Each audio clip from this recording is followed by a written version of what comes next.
Go into the world and tell every man that you meet, there is a man on the cross.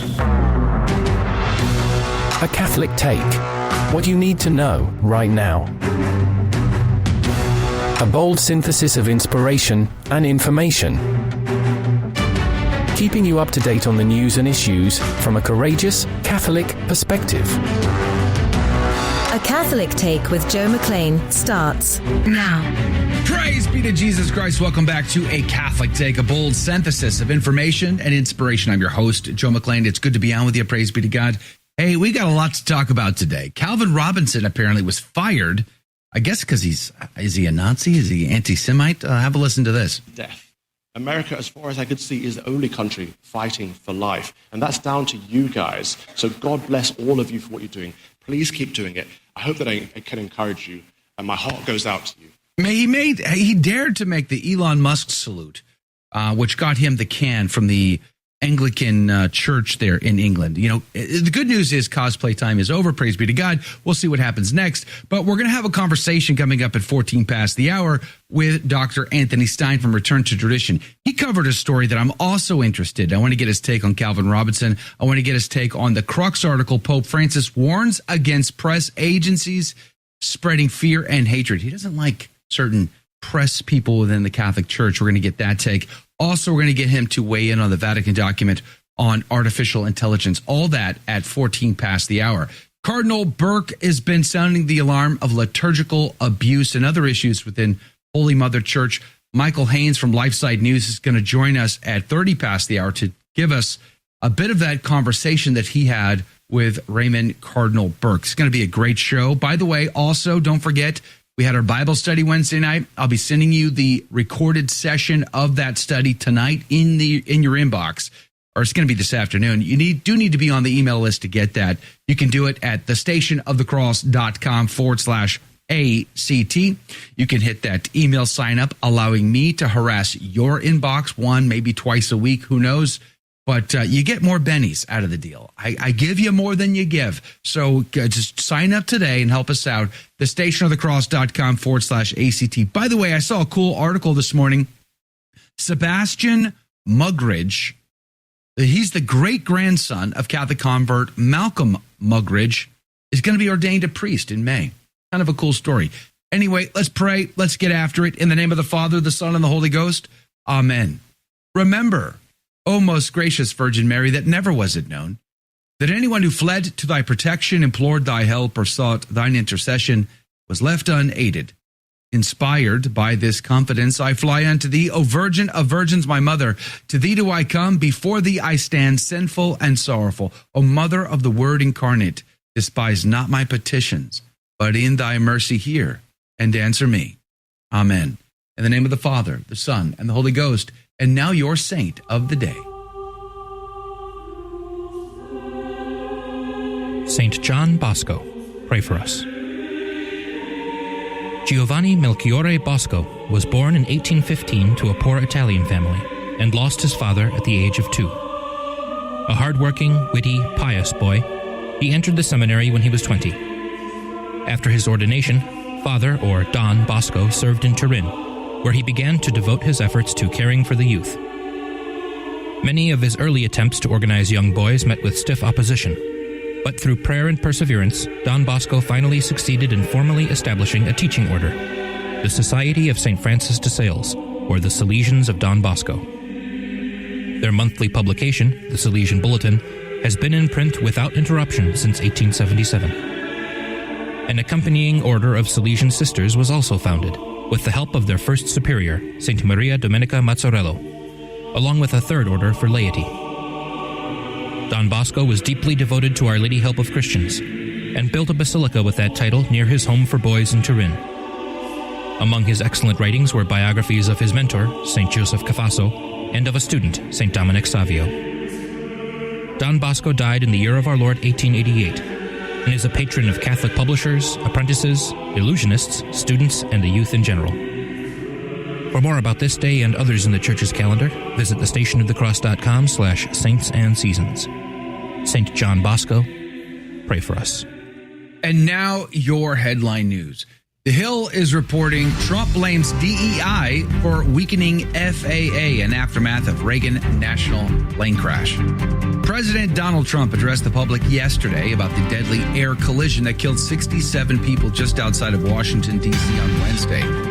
Trump later signed a memorandum calling for a probe of the Federal Aviation Administration's diversity, equity, and inclusion, or DEI, hiring standards instituted under the Biden administration. I imagine Pete Hegseth is doing the same with the DOD today as well. A Breitbart is reporting Syria jihadist declared top warlord as president. The military operations command of the de facto government of Syria, led by the jihadist terrorist group HTS, announced that its leader, Ahmed al-Sharaa, was officially the president of the country. Command, in an extended statement, also announced that it had fully dissolved the official Syrian armed forces of the Arab Socialist Ba'ath Party, the party of the former dictator Bashar Assad. Sharaa its leader, was best known throughout his terrorist career as Abu Mohammed al-Jolani. The U.S. government was offering a $10 million bounty for information leading to his arrest until the former president, Joe Biden, rescinded that reward in December. They bring it back. I kind of have a tip as to where he's at right now. Might help. A Catholic Vote reports leading bishop lauds Trump's child protective order. In a turn of events, or a plot twist here, Bishop Robert Barron, chairman of the U.S. Bishops' Committee on Laity, Marriage, Family Life, and Youth, praised Trump for his executive order protecting children from transgendered medical interventions. Quote, so many young people who have been victims of this ideological crusade have profound regrets over its life-altering consequences. Close quote, Barron stated. And those are your headline news. The gospel today comes to us from Mark chapter 4, verses 26 through 34. And Jesus said to the crowds, so is the kingdom of God, as if a man should cast seed into the earth, and should sleep and rise night and day, and the seed should spring up and grow whilst he knoweth not. For the earth of itself bringeth forth fruit, first the blade, then the ear, afterwards the full corn in the ear. And when the fruit is brought forth, immediately he put it in the sickle, because the harvest is come. And he said, to what shall we liken the kingdom of God? Or to what parable shall we compare it? It is as if a grain of mustard seed, which, when it is sown in the earth, is less than all the seeds that are in the earth.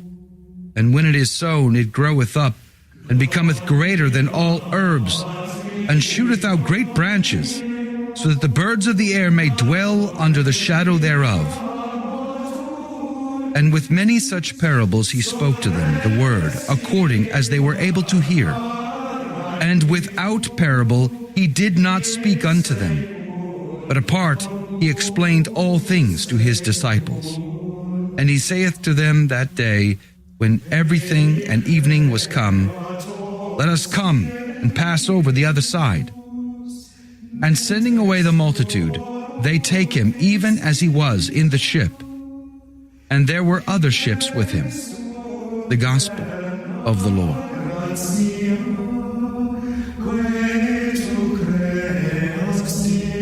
Praise to you, Lord Jesus Christ. Got brand new glasses today, and I got to tell you, the struggle bus is real. They're progressive, they're trans, and that's not a good thing, my glasses. It's a struggle, so we're going to get through it. But the Ignatius Catholic Study Bible today says, an agricultural parable found only in Mark. Jesus compares the mystery of natural organic growth to the expansion of the kingdom of God. The kingdom will visibly mature like a grain, but the spiritual forces behind it will remain invisible. The parable of the leaven in Matthew 13:33 elucidates the same mystery. Morally speaking, from St. Gregory the Great, the maturing grain signifies our increase in virtue. First, the seeds of good intentions are sown. These gradually bring forth the blade of repentance, and ultimately the mature ear of charitable works. When established in virtue, we are made ripe for God's harvest. Cornelius a Lapide, writing back, I think, in the 17th century, says, moreover, by the seed, as St. Chrysostom and Bede rightly explain, both here and in St. Matthew, is signified evangelical doctrine.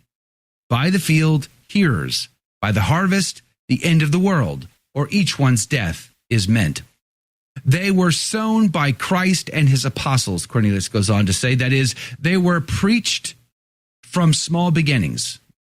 They were preached from small beginnings. Again, the glass is hard to read. But by degrees, they grew insensibly into the mature and mighty harvest of the faithful, while Christ was, as it were, sleeping in heaven and permitting the Jews and unbelieving nations and tyrants to rise up against his apostles and persecute and kill them. It increases, I say, and propagates itself gradually until it fills the whole world, when the harvest being ripe, the corn, i.e., the elect, shall be gathered into the granary of heaven. The expositors, he says, adapt these three expressions, blade, ear, full corn, to a threefold increment of virtues and merits. Symbolically, though, the scholastics say the blade was in the law of nature, the ear in the law of Moses, the fruit in the gospel. And I just wanted to point out, yet again, our Lord is making clear that he speaks in parables to the crowds.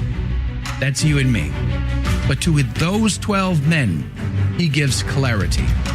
Because it is by his design that Holy Mother Church, the bulwark of truth itself, should be the one who gives us this clarity. We're supposed to go to them and provide, and it's provided to us, this clarity.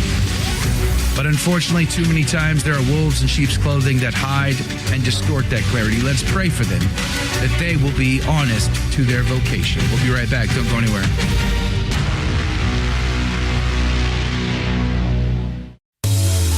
iCatholic Mobile is a proud sponsor of the Station of the Cross. Your cellular service should work when you need it. Dependable calls, reliable data, and customer service you can count on. iCatholic Mobile provides nationwide 5G service, unlimited talk and text, and free roaming in Canada and Mexico. And every plan helps sustain the Station of the Cross, keeping faith-filled programming on the air. More info at iCatholicMobile.com.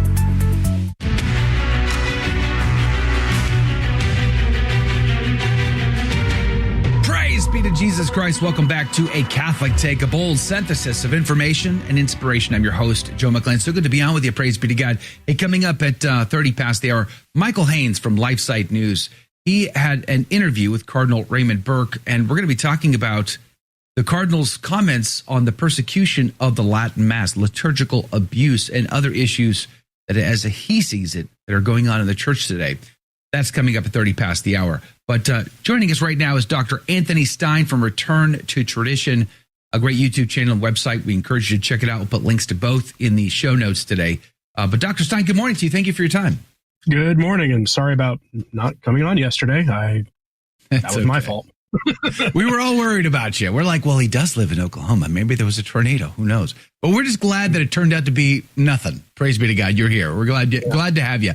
There's several stories I want to get your comment on. Yesterday, I wanted you to talk about the artificial intelligence document. I want to come back to that. Let me start first with Calvin Robinson.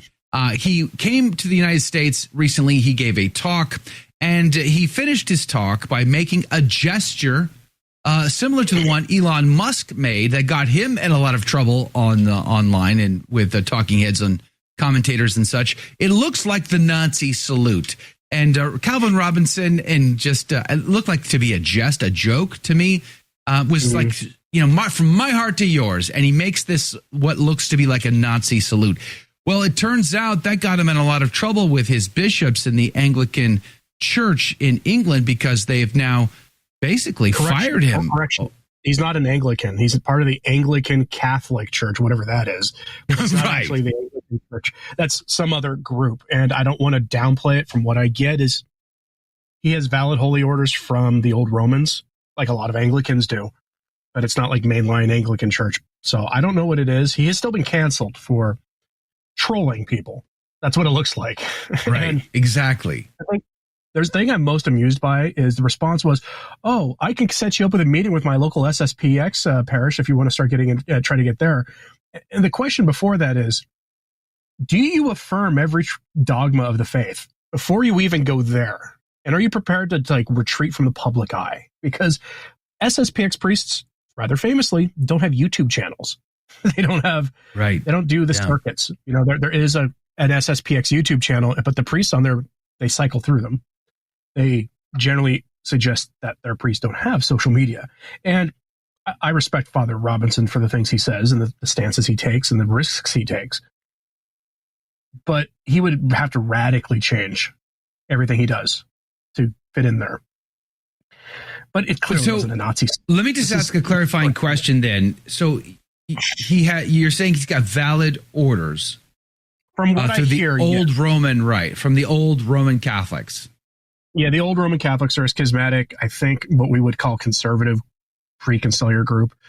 Okay. They had issues with the definition of papal infallibility. If I'm not mistaken, it's not that they deny papal infallibility, it's that they found the definition troublesome and maybe a bit too much and tried to get clarification from Rome on it and were totally ignored.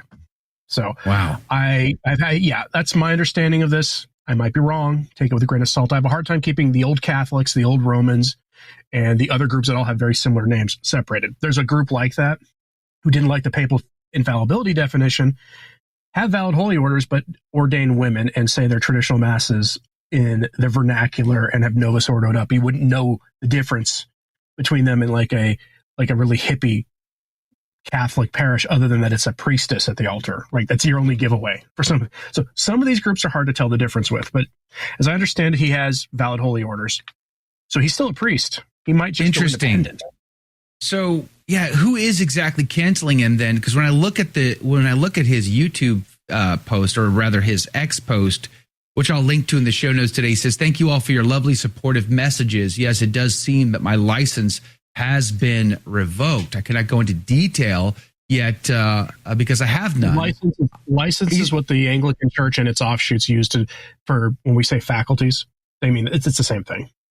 He says, "I'm obedient." He says, "I'm obedient to my bishops, and I have not heard from the Archbishop yet." And he goes on to saying, "Hey, contact the Archbishop Haverland directly if you want questions." And if you go there, it says the Anglican Catholic Church. So it is very confusing, which is, you know, a byproduct or a fruit of the Protestant Revolution, which needs to be put to an end, and they need to be reconquisted for the Holy Mother Church. But would you say that it's more likely at this point that Father Calvin Robinson's going to be going independent? Do you think he'll just be an independent talking head with a YouTube channel at this point? That's probably about it. If he's going to maintain obedience to his bishop, then any priestly functions he has, he's going to stop. Other than I don't know if his faculty status allows him to offer masses in private, but beyond that, he'll probably just talk. Unless, of course, that's the condition of him coming back and getting his faculties back, is to stop with the public appearances. So keep an eye on that situation, because Shades of Father Karapi. Right, but I don't think there's any reason for him to follow their orders. That group is, after all, a schismatic group that denies dogmas of the Catholic faith. Yeah, he should just very interesting. He should find whatever way to become a normal Catholic, even if that means joining what most Catholics would consider a quasi or semi-schismatic group. Interesting. We'll have to see how that goes. But if he does become just a plain old regular Catholic talking head, well, then he's going to run afoul with Pope Francis, apparently, because as you covered on your YouTube channel, there's a Crux article out that says Pope Francis warns against press agencies spreading fear and hatred. My question on this is, when he says press agencies, does he think of like outlets like LifeSite News, or is he thinking like independent YouTubers like yourself, myself, others, things like that? I don't think he sees a difference. Remember, he has actually said rather explicitly he's taken shots at EWTN before. Yeah. I know. I've got firsthand anecdotal stories I could share about the threats from Cardinal Petrolin directly in front of them. I would really hope that he is not talking about the papal posse, that he didn't give a talk to like the media inspired by literally one show on EWTN. Right. But he's the one who himself says divisive things all the time to the media. So again, every time he talks about like rigid clericalism, I sort of roll my eyes, because at the end of the day, none of us would be able to do what we do if it wasn't for Pope Francis saying the things that he does. He makes the media he doesn't like's job much easier with his own way of handling the media and his own things that he does.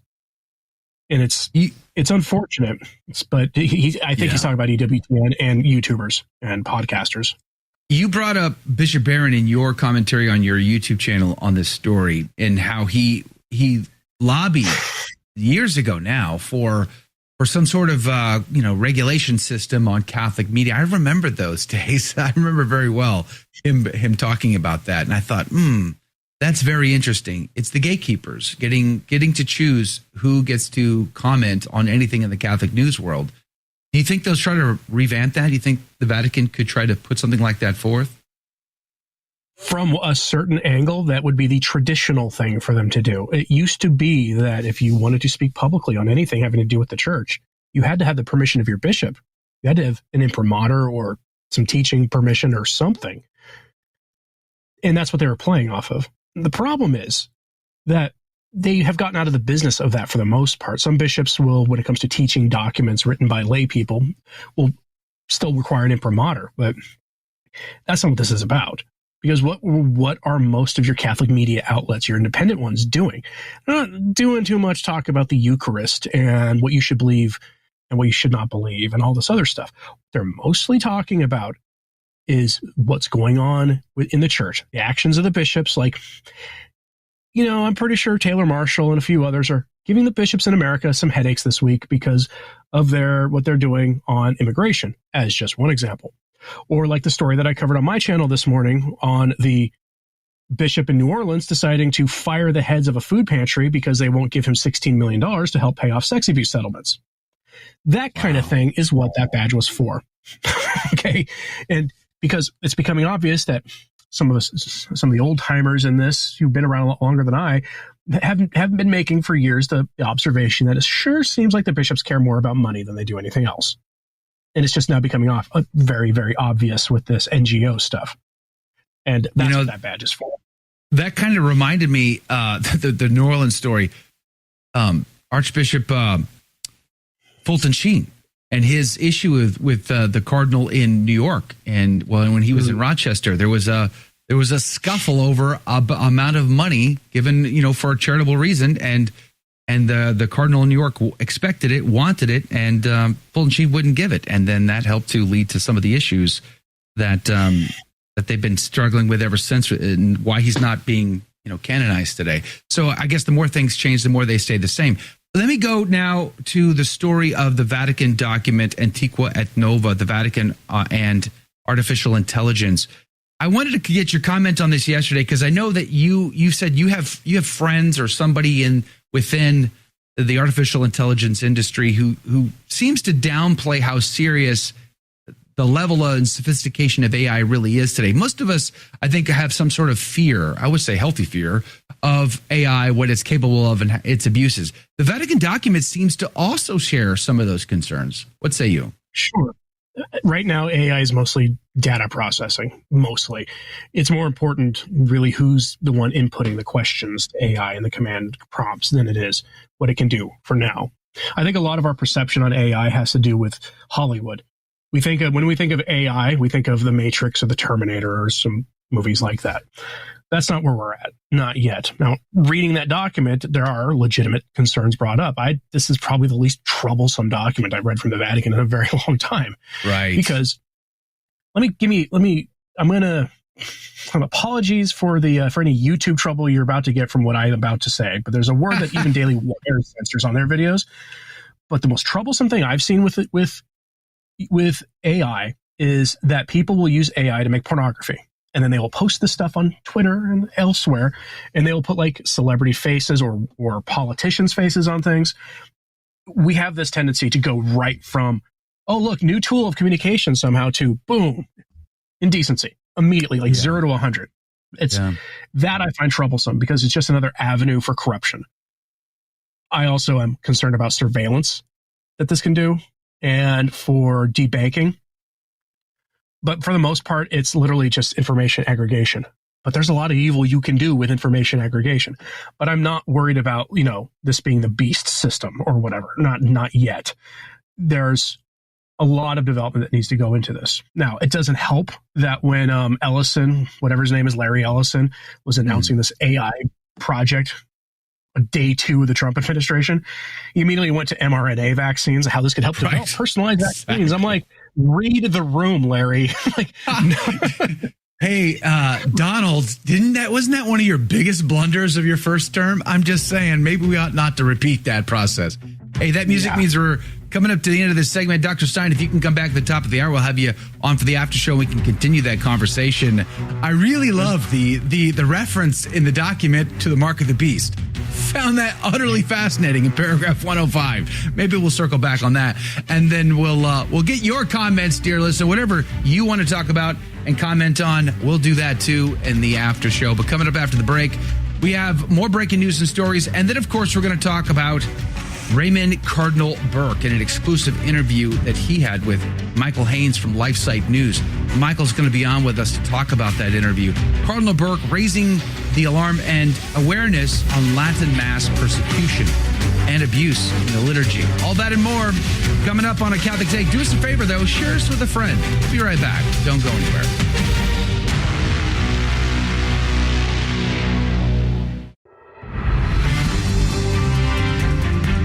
Praise be to Jesus Christ. Welcome back to A Catholic Take, a bold synthesis of information and inspiration. I'm your host, Joe McClain. So good to be on with you. Praise be to God. And here are your headline news. The Pillar reports Cardinal now says he did sign a precept imposing restrictions. In a reversal of prior claims, Cardinal Juan Luis Cipriani Thorn issued a statement confirming that he did in fact sign a written set of restrictions on his ministry imposed against him by the Vatican over allegations of sexual abuse, walking back previous statements to the contrary. The precept was imposed by the Vatican following accusations in Peru of sexual abuse levied against the cardinal dating back to the early 1980s, first made in 2018. Cipriani served as the Archbishop of Lima from 99 until 2019, but he maintains his innocence and his ignorance of the accusations. Just the News reports Hegseth confirms DOD will use Guantanamo Bay to hold criminal illegal migrants. Defense Secretary Pete Hegseth confirmed that the Defense Department will use the U.S. naval base in Guantanamo Bay, Cuba, to temporarily hold illegal immigrants who committed more serious crimes, while the U.S. works to repatriate them to their homelands. President Trump announced that he will sign an executive order that instructs the Department of Defense and the Department of Homeland Security to prepare a facility in Guantanamo Bay that can house up to 30,000 migrants. Hegseth said that the facility would be a temporary but humane place to hold the criminals while the deportation process plays out. And Ground News reports black boxes recovered from the American Airlines plane after collision with helicopter. Investigators have recovered the black boxes from the American Airlines jet involved in the midair collision with the U.S. Army Black Hawk helicopter near D.C. The NTSB is leading the investigation and will release a preliminary report within 30 days. At least 29 bodies have been recovered, including 3 soldiers from the helicopter, and the crash is one of the deadliest in the U.S. since 2001. And those are your headline news. There's a great article. I'm going to leave it in the show notes today over at thestationofthecross.com/ACT. But Michael Haynes had an interview with Cardinal Raymond Burke. And again, we're going to link to it per Miriam.com. And he joins us now from Rome. He's the senior Vatican correspondent with LifeSite News. Good morning to you, Michael. Thank you for your time. Good morning, Joe. Good to be with you again. I found the article and the interview itself very, very interesting for a number of reasons. I'd like you to, you summarize it very well, but give us the sense, what was the nature of the conversation? I think this is part 2, if I'm not mistaken, the one that I'm referring to on the Latin Mass persecution. But there was something in this conversation that stood out to me very clearly. But before I get to that, can you just give us a summary? What was the conversation like with His Eminence?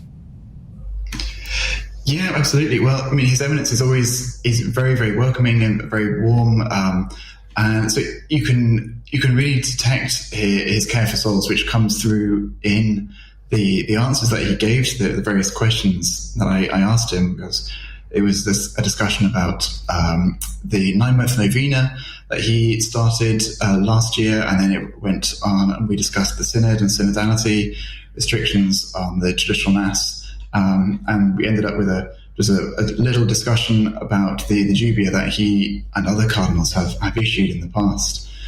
But about the traditional mass issue in particular, so he made, I think, an extension on comments that he's made before. He's really been obviously a very public supporter of the traditional mass, celebrating it often in public events, often performing ordinations for traditional orders, and he's decried the restrictions which have come through with Traditionis Custodes as a persecution of the faithful attached to the traditional mass, which is an incredibly powerful word when you actually sit down and think about what this means, because we're used to understanding a persecution as being enforced by those enemies outside the church, or maybe by those looking to destroy the faith, whether it be, for instance, in the ancient Roman times, or now modern times, perhaps like communist China, obviously is something that comes to mind first of all.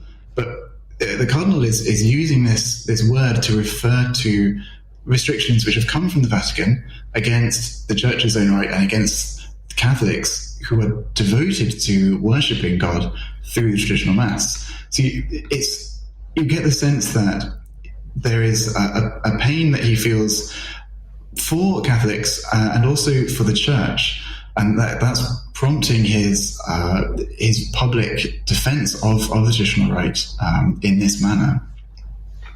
Yeah, one of the things that stood out to me, and you wrote this in your sort of introduction, he says, the Cardinal, notable champion of the cause of the Latin Mass, urged Catholics not only to pray, but also to resist this false thinking, which currently exists about the Church and the Mass.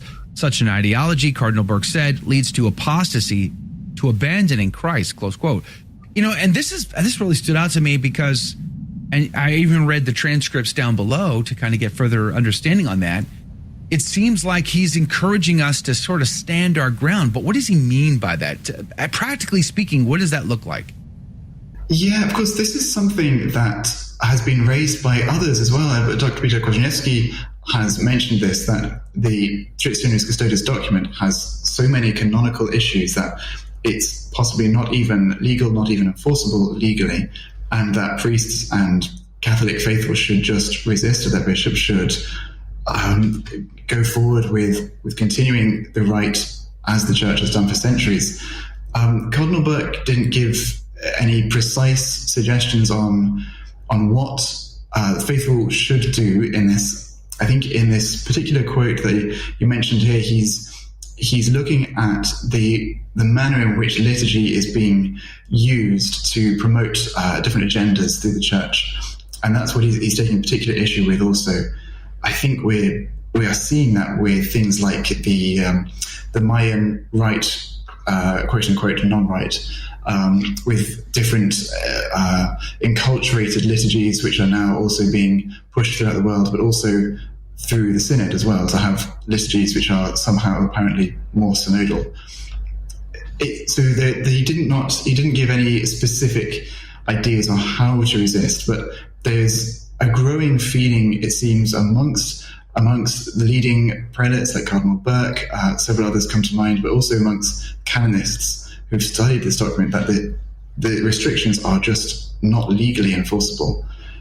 But of course, they keep on being enacted. We hear more and more churches continue to have their masses restricted, to have their traditional masses, which have been in place for years, taken away from them. You also sort of talked about the rumors of further follow-up restrictions, but that hasn't really materialized. Did he communicate or have any insight on whether or not he thought additional restrictions were coming? No, he didn't have any insight on that actually to share. That was obviously a huge talking point throughout the last, I think for the majority of summer in 2024. but it thankfully nothing has emerged as yet, but he didn't have any particular insight as to why that was, perhaps, or whether such a thing is merely on pause or is going to come out when we're not expecting it. So his message seemed to be to continue to I think, trust in the spiritual element of the battle, because he really seems to perceive this as a true battle between the forces which seem to be trying to restrict the church's liturgical life, which is intrinsically linked to the belief of the church and how we practice the faith for our own lives, but also how the world witnesses the church practice her faith. He seemed to be very concerned about Catholics leaving the faith over the scandals. It's interesting because, just this week on X, there's a former SEAL Team 6 guy who was involved in the Bin Laden raid. And in fact, the story goes that he's the guy who pulled the trigger, Mr. O'Neill. And he put a post up saying that his mom talked him into coming back to church, but he still doesn't like this Pope. That was his statement, right? So I think a lot of people might be able to relate to that sentiment, is that they're struggling because of the scandals that have plagued us during this pontificate.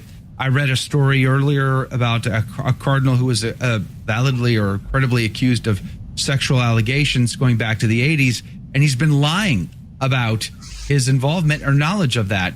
So it's like, this is what we're dealing with. And many Catholics, when they learn this, it seems like their faith is very weak and shallow, and then they leave Holy Mother Church. They go either agnostic or some other thing. It seems like the cardinal's very concerned about that. Is that fair to say? Absolutely. And this is something which I think has been quite a constant theme in his interventions. Trying to draw on the wealth of church history, trying to point to the persecutions that the church has suffered before, the martyrs. My native England, we have a whole range of martyrs who suffered with their lives for the Catholic faith. The cardinal always seems to try and posit the trials that Catholics are undergoing now in light of what the church has always undergone, in light of the promise that Christ left us, that just as they persecuted him, so also will successive generations of Catholics be persecuted. And the church is always populated by very human individuals who are always going to be prone to sin and prone to virtue, and yet there shouldn't be the response to abandon the ship just because there are bad individuals on it. That seems to be what Cardinal Burke is really trying to hammer home here, not to have Catholics endanger their souls by abandoning the church, by rejecting the truth of the church that Christ instituted, just because of individuals who, it has to be said, certainly seem to be causing great deal of confusion and also harm for Catholics in the church, but also for anybody outside of the church potentially looking to convert, looking to join the faith. So I think if we have a kind of faith that's based on individuals rather than Christ, then it's much easier to abandon the church based on whoever is Pope at the time. But the church is not a political system. It's the mystical body of Christ. And this is the truth, I think, which Cardinal Burke is trying to point back to, trying to highlight, that we are members of Christ's body. We are not some kind of obedient servants to the whims of whichever dictator comes in and institutes one policy whilst another one institutes a different policy in successive years. The church is the one true church of Christ, and she contains his truth, which will not be found elsewhere. He also said people have reduced the faith, or Cardinal Burke said people have reduced the faith to an ideology to promote certain popular secular agendas, and at the same time reduce the church to an institution to be used to promote various secularizing agendas. It kind of reminds me a little bit of what led to the Council of Ephesus in 431. Reading on this very recently, and Nestorius was teaching error, rejected Theotokos. Saint Cyril in Alexandria opposed him. Pope Celestine also opposed Nestorius, and a council was convened. to sort this all out. We all came out with Theotokos, praise be to God. But and in the battle, in the heat up, Cyril wanted blood. Celestine wanted prudence. And he said, we want to win Nestorius back. And that sentiment, it seems to me like this is also the heart of Cardinal Burke. He's dealing with people that seem to be, in some cases, wolves in sheep's clothing. He's dealing with people who think like the world and not like Christ. And yet he still seems to have a very pastoral approach to that. I think that can both frustrate and inspire some Catholics. It frustrates us because it doesn't seem like it's enough, but it inspires us because despite the difficulties of it all, he doesn't lose his cool, does he? That's right. And I think there'll always be slightly different nuances depending on the individual that's speaking up. I think it seems that Cardinal Burke views his role as a cardinal of a church based in Rome as having to practice this particular style of standing up for the truth whilst also remaining pastoral in his attitude, not appearing as someone who is somehow an enemy of those who he's debating. So he seems to try and walk this line. Hold that thought. Michael Haynes is our guest. That music means we're right at a break. He's the senior or chief Vatican correspondent for LifeSite News. We're talking about his interview over at permarium.com. We'll put a link to it. But on the other side of the break, let's talk about schism. Now, speaking of Nestorius, let's talk about schism. In Cardinal Burke's comments, he refers to schism. That's coming up after the break. Don't go anywhere. Share us with a friend. We'll be right back.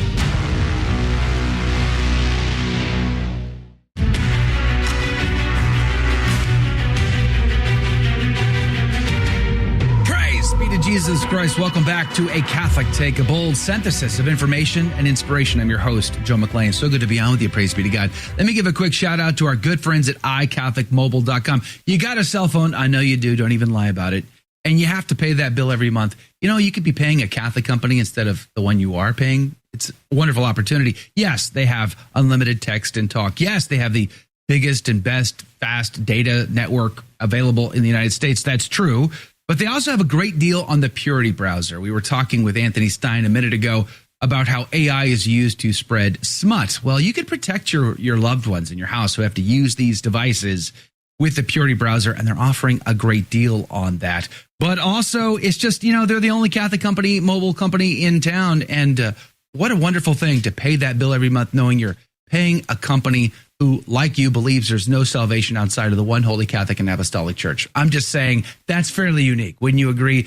And a portion of that bill goes to support what we do to keep us up and running here at iCatholic Radio. So thank you, iCatholicMobile.com, for your support.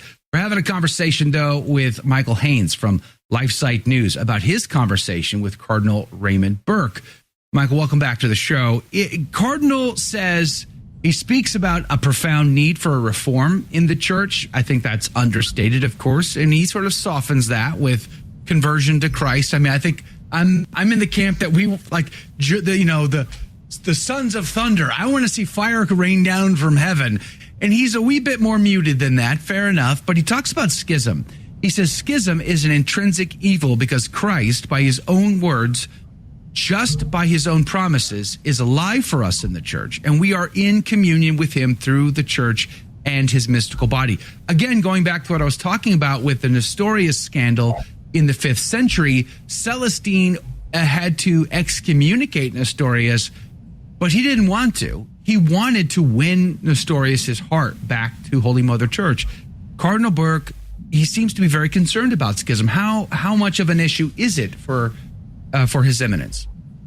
Again, this seems to also be one of the really, really recurring themes that's motivating Cardinal Burke. I think in all of his public interventions, which I've been very particularly notable in the last sort of 10, 11, 12 years, there's been a couple of issues going on. He's been trying to teach what the Catholic Church teaches, and it seems that he's been trying to do that in a direct way, not an attacking way, but also motivated by the good of the church and the good of the souls who are going to be impacted by the teaching that he's trying to promote.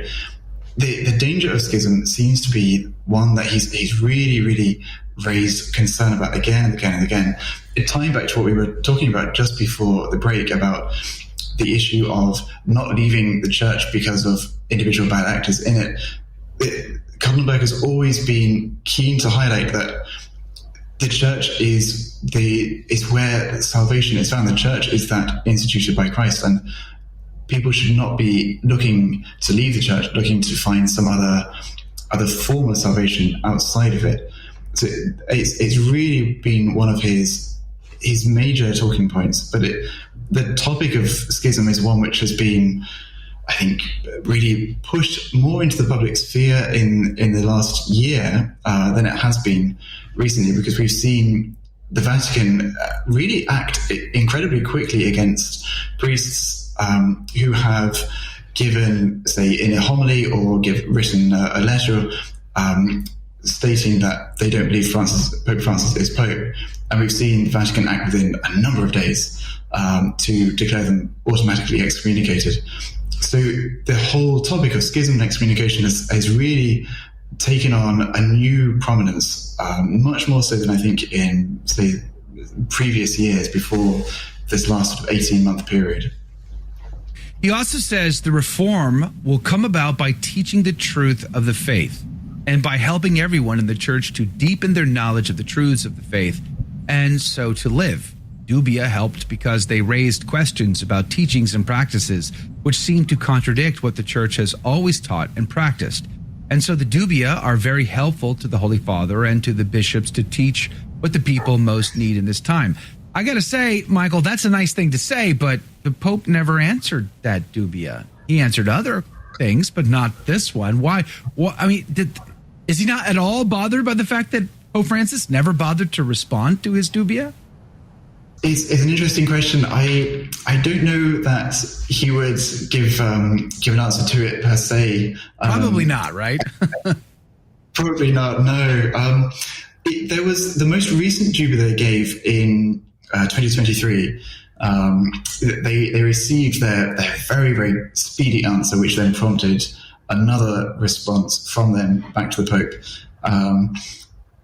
Whether or not the Pope would say that he found the dubia helpful, I suspect is unlikely. I think Cardinal Burke is looking at it from a spiritual angle and using the dubia as a way to try and highlight what the Church teaches. But famously, the dubia have been, I think, particularly with the 2023 dubia that they submitted. That was when Cardinal Fernandez had been recently installed as head of the CDF, and we saw that whirlwind of documents coming out, one after the other, stating that yes, Holy Communion should be administered to individuals who are divorced and quote unquote remarried, all the way leading up to Fiducia Supplicans and saying that same-sex blessings are somehow permitted apparently by the Church. So the dubia, I think, have been more perhaps a rallying cry to confuse Catholics, to stress Catholics at what's going on in the Church. But I think in terms of stemming documents which have come out from the Vatican, that seems to have remained unchanged. The documents still continue to emerge. Now, go ahead. Sorry.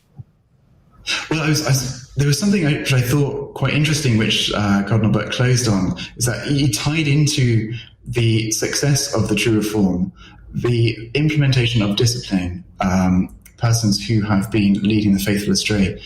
And that, I think, is something quite key. It has to go along with teaching the faith, but you can't just teach the faith whilst at the same time you have people acting in the name of the Church, professing or claiming to profess the fullness of the faith whilst undermining it. Right. So his call for a discipline of people who are doing so is quite notable, I think. I'm sure there'll be many individuals, many priests or bishops or cardinals who spring quite rapidly to mind with this. But it has to be, I think, a multifaceted approach that he's presenting here, not just teaching the faith and quietly hoping that this will come about, but also a very proactive approach, really enforcing the Church law that we have, but does not seem to be enforced at the moment in any way.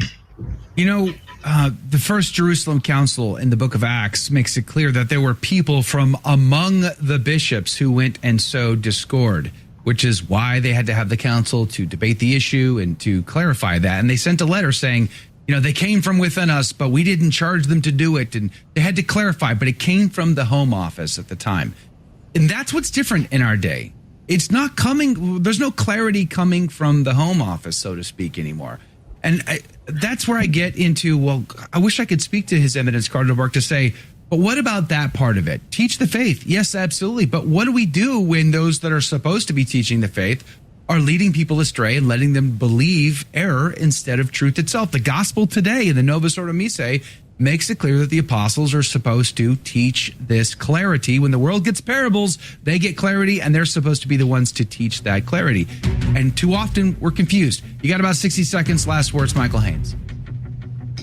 Yeah, I think the question you raise is a very good one. It's one that's being discussed a lot, and it seems I don't have a direct answer to it in a way, because I think you're right. The confusion is stemming from the Vatican itself. We see people like Father James Martin, who are welcomed. He and his group are welcomed with open arms at the Vatican, whilst when they come back to America, they are promoting things which are against church teaching. Amen. It's state-sanctioned confusion. Michael Haynes, I'm grateful for your input and being on the show today. Thank you very much for doing it. God bless you, my friend. We'll have to have you back soon. Hermirium.com is the website. I'll put a link to it in the show notes, as well as LifeSite News. God bless you. God love you. We'll see you back here Monday morning or in the after show, which comes up on the live stream next.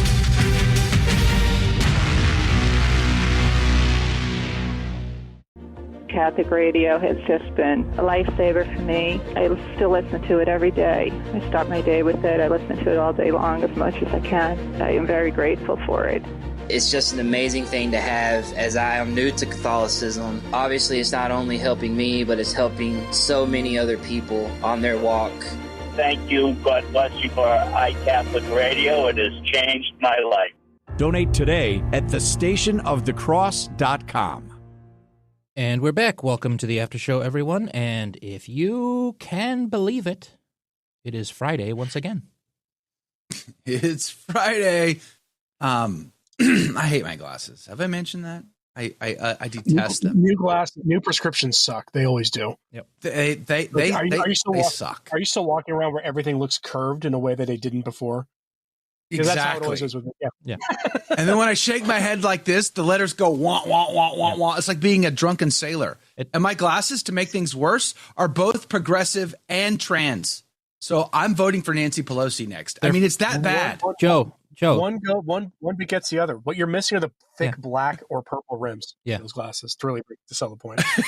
It's like, Joe, what else could you possibly get with your DEIs? I got where you're going with that. I got where you're going with DEIs. Want. There it is. There it is. I can't. It's like there's no winning. I can't bloody read any. Everything is like a You'll blur. get used to it. If I switch between my contact lenses and my glasses like halfway through the day, even that throws me off.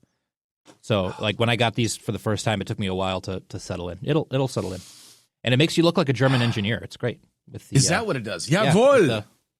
With those clear, thin frames. Das ist gut, ja. Speaking of trans, everybody's talking about the trans helicopter pilot for the Army. The problem, though, is I wanted to bring this up because if this happens and it turns out to be true, all hell will break loose. I guarantee you, this will be explosive. Okay, but let me say this. Let me just start carefully.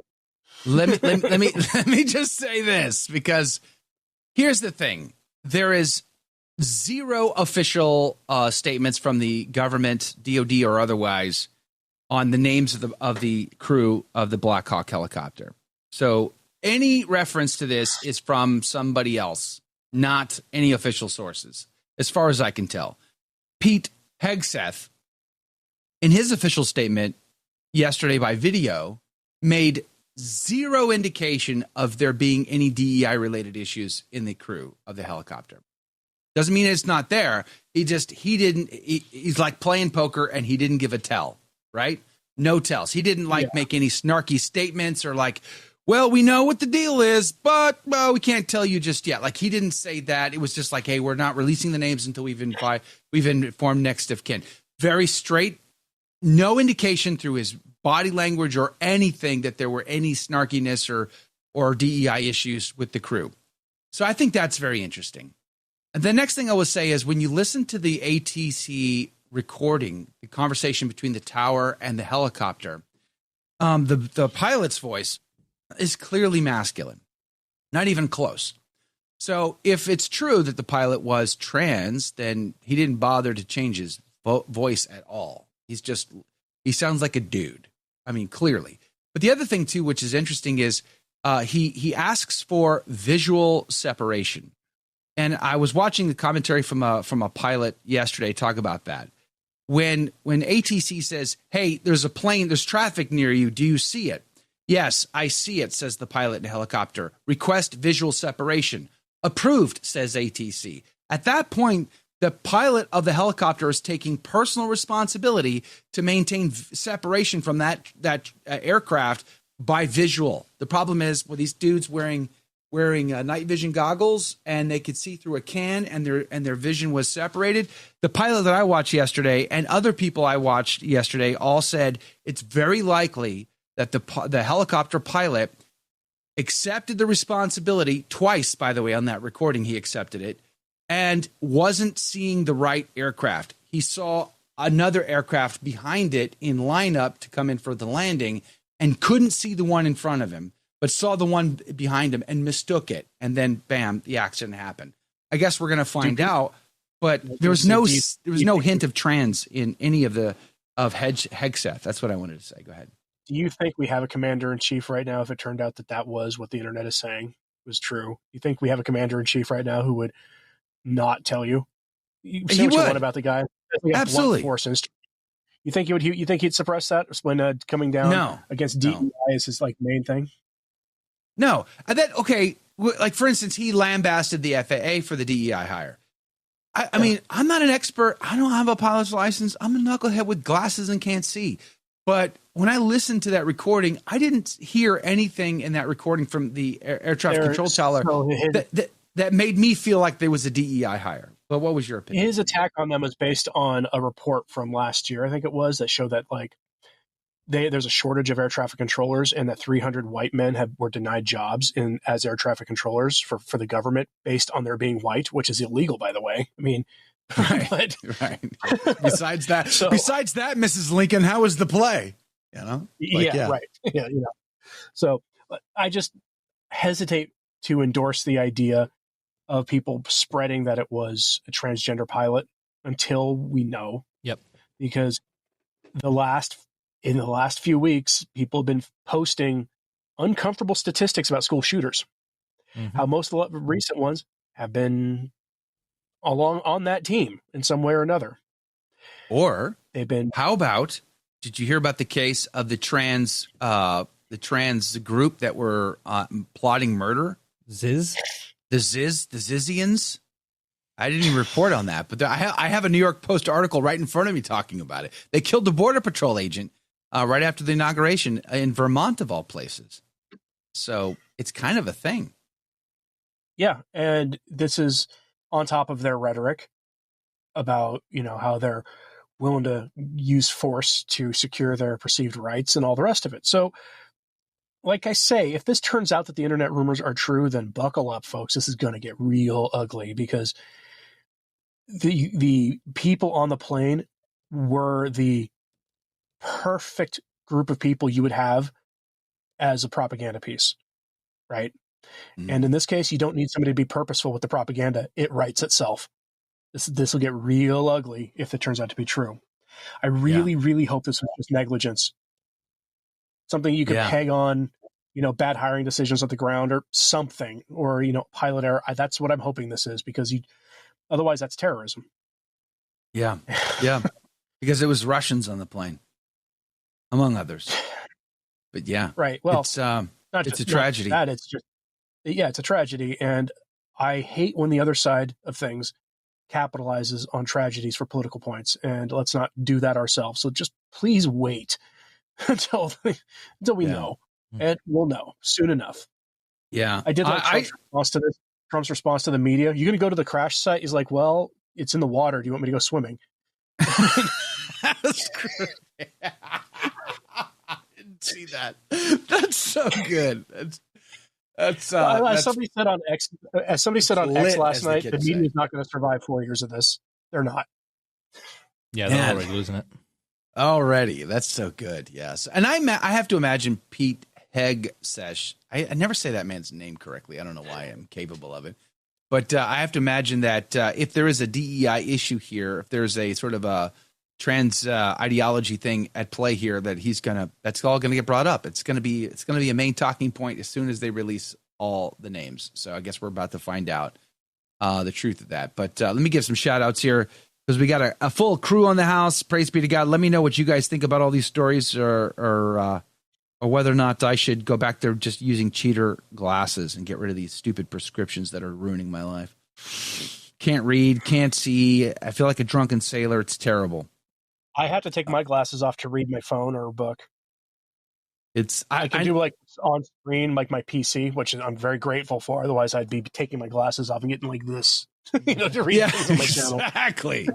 But I mean, like, I paid good money for what's supposed to be one glasses to rule them all. I'm supposed to see far, near, and close, and all this stuff, and instead it's just like, well, I can't see anything. Everything looks like a bloody blur. Damon, good morning to you. James 16897 is on the team. I liked Michael Knowles' take on that as well. He's like, listen, we don't have to have like conspiratorial theories about everything. We can just pray and just, pray for the souls that were lost. I'm like, I like that. It was a good take. Honey West, 25. Yeah. Good morning to you. Honey West has definitely been posting a lot of information on this subject. She's been keeping the subject alive and well on our Telegram group. Thanks for doing it, Honey West. Appreciate you. T-Storm, good morning to you. Janice, good morning to you. Jen Nugent, good morning to you.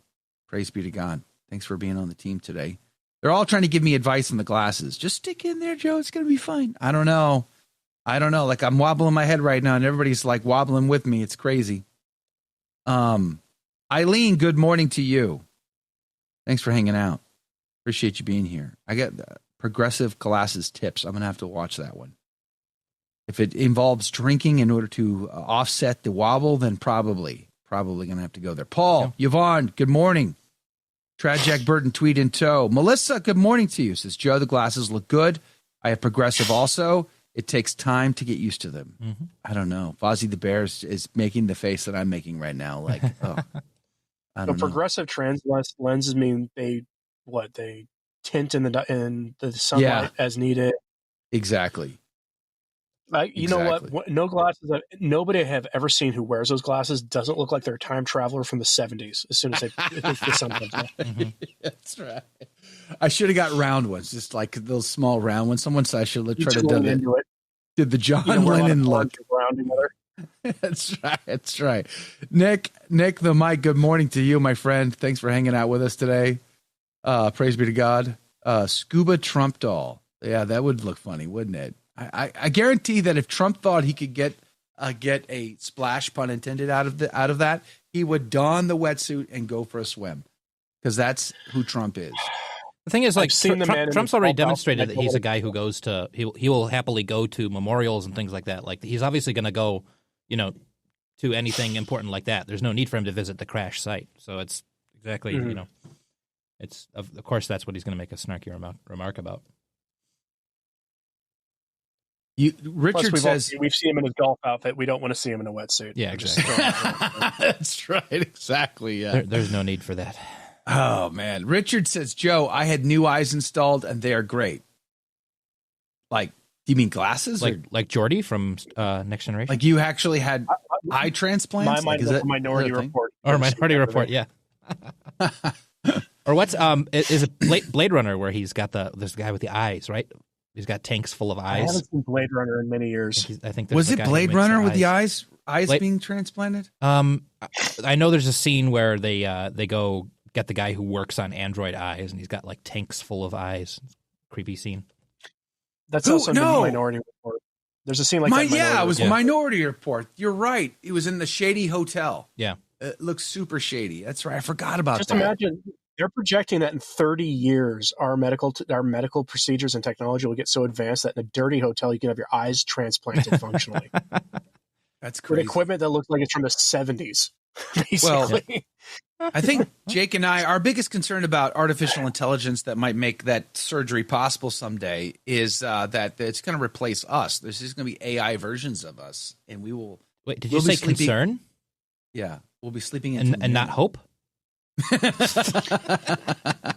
The only scenario where things like UBI and that kind of thing would actually make any sense is if scarcity is essentially gone or the human workforce has been mostly replaced. Where the only jobs available are going to be a waiter, basically, right? Like that's the only thing that it would make sense for. And you don't want to live in that future. There's no dignity in sitting around and watching TV all day and not doing something productive. Yeah, exactly. There's no dignity. Yeah. Jane said, "Did you see Carolyn Kennedy's glasses? You mean when in her video where she was blasting her own relative, her uncle? I guess is that the uncle? Imagine going after having your politics being so having your order of love, which is now also in the political discourse, which I love. It's incredible. Having your order of priority so disordered that you're willing to take on your basically betray your own family member publicly." For political points. That's scary. This is I mean, the commies have been doing that for a long time. People are like, why do you like Robert F. Kennedy Jr.? He's bad on really bad on the non-negotiables. I'm like, well, look at everybody he's made mad. I'm just throwing that out there. Plus, reportedly, he is reconsidering his stance on abortion, which, as someone who is he's a weird Catholic when it comes to being a Catholic, a really weird one.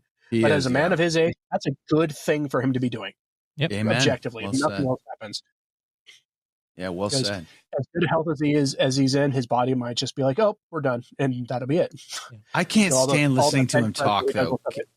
I can't listen to RFK talk for more than 2 minutes. It's just too much for me. Years ago, I remember listening to his radio show, and it was hard to listen to him then. Yeah, and his voice didn't sound any better. Like he needs to get someone to speak for him.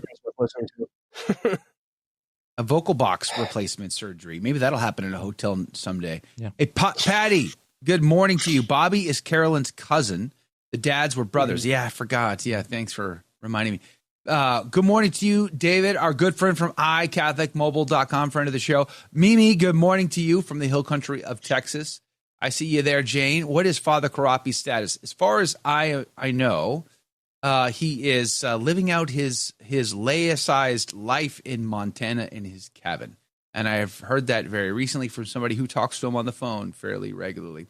Hey, June, good morning to you. Lori Ackerman Powell, good morning to you. Praise be to God. Thanks for hanging out with us today. Don Paddock, I see you there.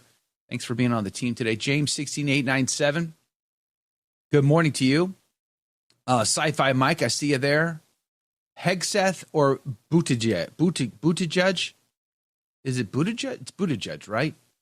Like Buttigieg or Buttigieg or something like that? Bougie? What does his boyfriend call him? I'm curious. Sci-Fi. I don't think we want to know either.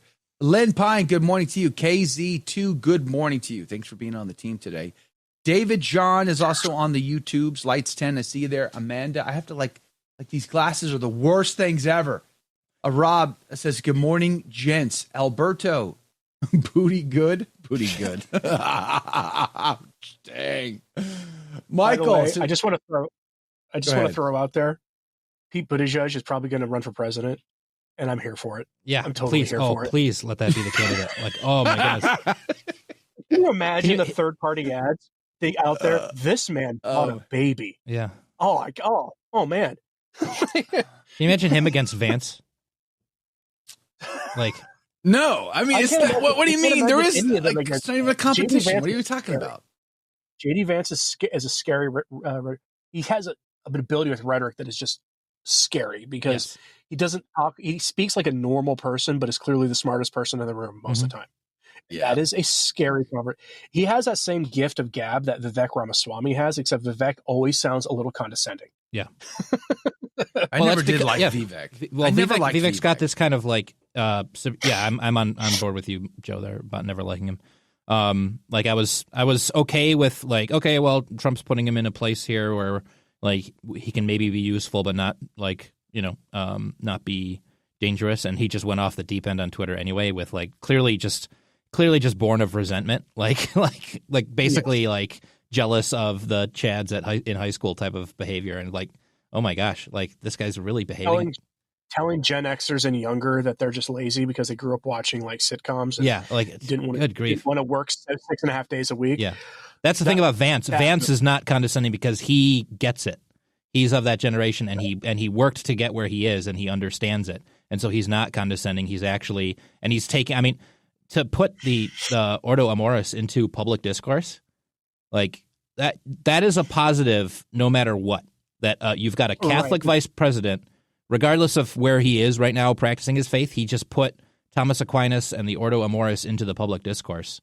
And then put IQ dunks into it as a response to people trying to criticize him, which is speaking of that. Also speaking hilarious. of that, this just came across my X feed. And I want you to hear this. This is so funny. Like, somebody screenshotted this and posted this in some private group, and then somebody took a screenshot of that and put it out on X. And it starts with JD Vance's tweet. He said, "I've said it before, and I'll say it again. The problem with Rory, a member of Parliament to whom he's dunking on, and people like him, is that he has an IQ of 110 and thinks he has an IQ of 130. This false arrogance drives so much elite failure over the last 40 years. Where's he wrong? A bunch of people, policy decision makers, did you watch any of those confirmation hearings yesterday? It was clearly a bunch of people who were slightly smarter than average, thinking that they were all Stephen Hawking. Yep. That's the problem we have right now. And so, but somebody in this group said, you're the only legit Catholic I know. What the heck is he talking about? I'm cleaning up the language as we go. Yeah. He says, he's a convert. They're all freaks. You have to be such a F-word person to convert to Catholicism. This is from a Catholic saying this. Yeah. They're all obsessed with the papal bull of Pope Pius X or whatever, that no one raised in the faith cares about.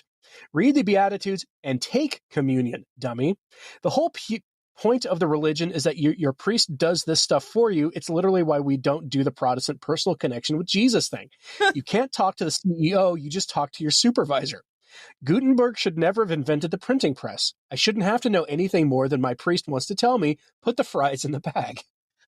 Wow. Man, there's so much. That person is a millennial or like a younger millennial or a Gen Z saying that. Yeah. And that makes me want incredible. Laugh and weep at the same time for the state of the faith, right? Yeah, we're in trouble. That sums up things pretty well, I would say, about how much trouble we're actually in. They haven't the slightest clue. We all kind of cringe when we see some person typically with like a picture of a saint on their social media profile, then using strong language on Twitter to talk about how much better, how people who aren't going to the Latin Mass and praying the rosary in Aramaic or whatever aren't true Catholics, that they're neo-Catholics. We all cringe at that person. We cringe at the veil police. But that's the other side of that same coin right there. Mm-hmm. The person who purposely is illiterate in their own faith. Yeah. Right? Like taking pride in it. Trying, honestly, is a better Catholic on paper than somebody with that attitude. Yes. Man. Isn't that something? From Square, sir. Good morning, Evelyn. Good morning, Kilroy Jones. KSW Benedictine Oblate. Lights 10. Good morning to you. Restore Justice is here. To think most Americans had no clue who J.D. Vance was before Trump picked him. Well, I had some clue of who J.D. Vance was. Hollywood made a movie based on his book. I need to go watch that movie now. The book actually has a bunch of Trump stuff in it, which he has backed off on, obviously. Mm-hmm. But I've heard the movie is actually really good. Oh, really? I've never seen it. I've never seen it personally. Not Restore Justice. Flying Tigers, good morning to you, good sir. Our good friend Rob there. John Paul Sandoval, Miriam, good morning to you. Gregory, Daniel, good morning. Alberto, good morning to you. Thanks for hanging out with us today. Francesca, good morning to you from Montreal. Praise be to God from sunny Montreal. Michael is here. Good morning. Little Daisy is back. Good morning to you. Our favorite hip-hopping grandma. I don't think she actually is into hip-hop, but that's a hip-hopper name, Little Daisy. Hey, let's see. Colin, good morning to you. Thanks for hanging out with us today. Improximus is here. Welcome back, my friend. Thanks for being on the team. I think it was Michael. I missed it. Somebody brought up, what's his name? Bishop Williamson died. God rest his soul. And then what's his name? E. Michael Jones lambasted him, and it was just like, and everybody was piling on, it's like I've interviewed E. Michael Jones on 2, 3, 4, maybe 4 occasions in my career in Catholic radio. In fact, I'd have him on and nobody else would have him on, right? Because of what is perceived to be his anti-Semitic sentiments. Right. And well, so his focus on that issue is why I don't trust him on other things. Because it's very easy to take what he's saying as being pretty awful. Honestly, the thing about E. Michael Jones is not just that, though. It's like, in one breath, he'll make statements that, to your point, he'll make statements that can be perceived easily as anti-Semitic. And then the other side is like, but Vatican II is great. And the post-conciliar church is wonderful. I pointed this out on X yesterday. Bishop Williamson passes away. Pray for the repose of his soul. I'm fully on board his excommunication was invalid thing because the grounds for it were just on their face silly.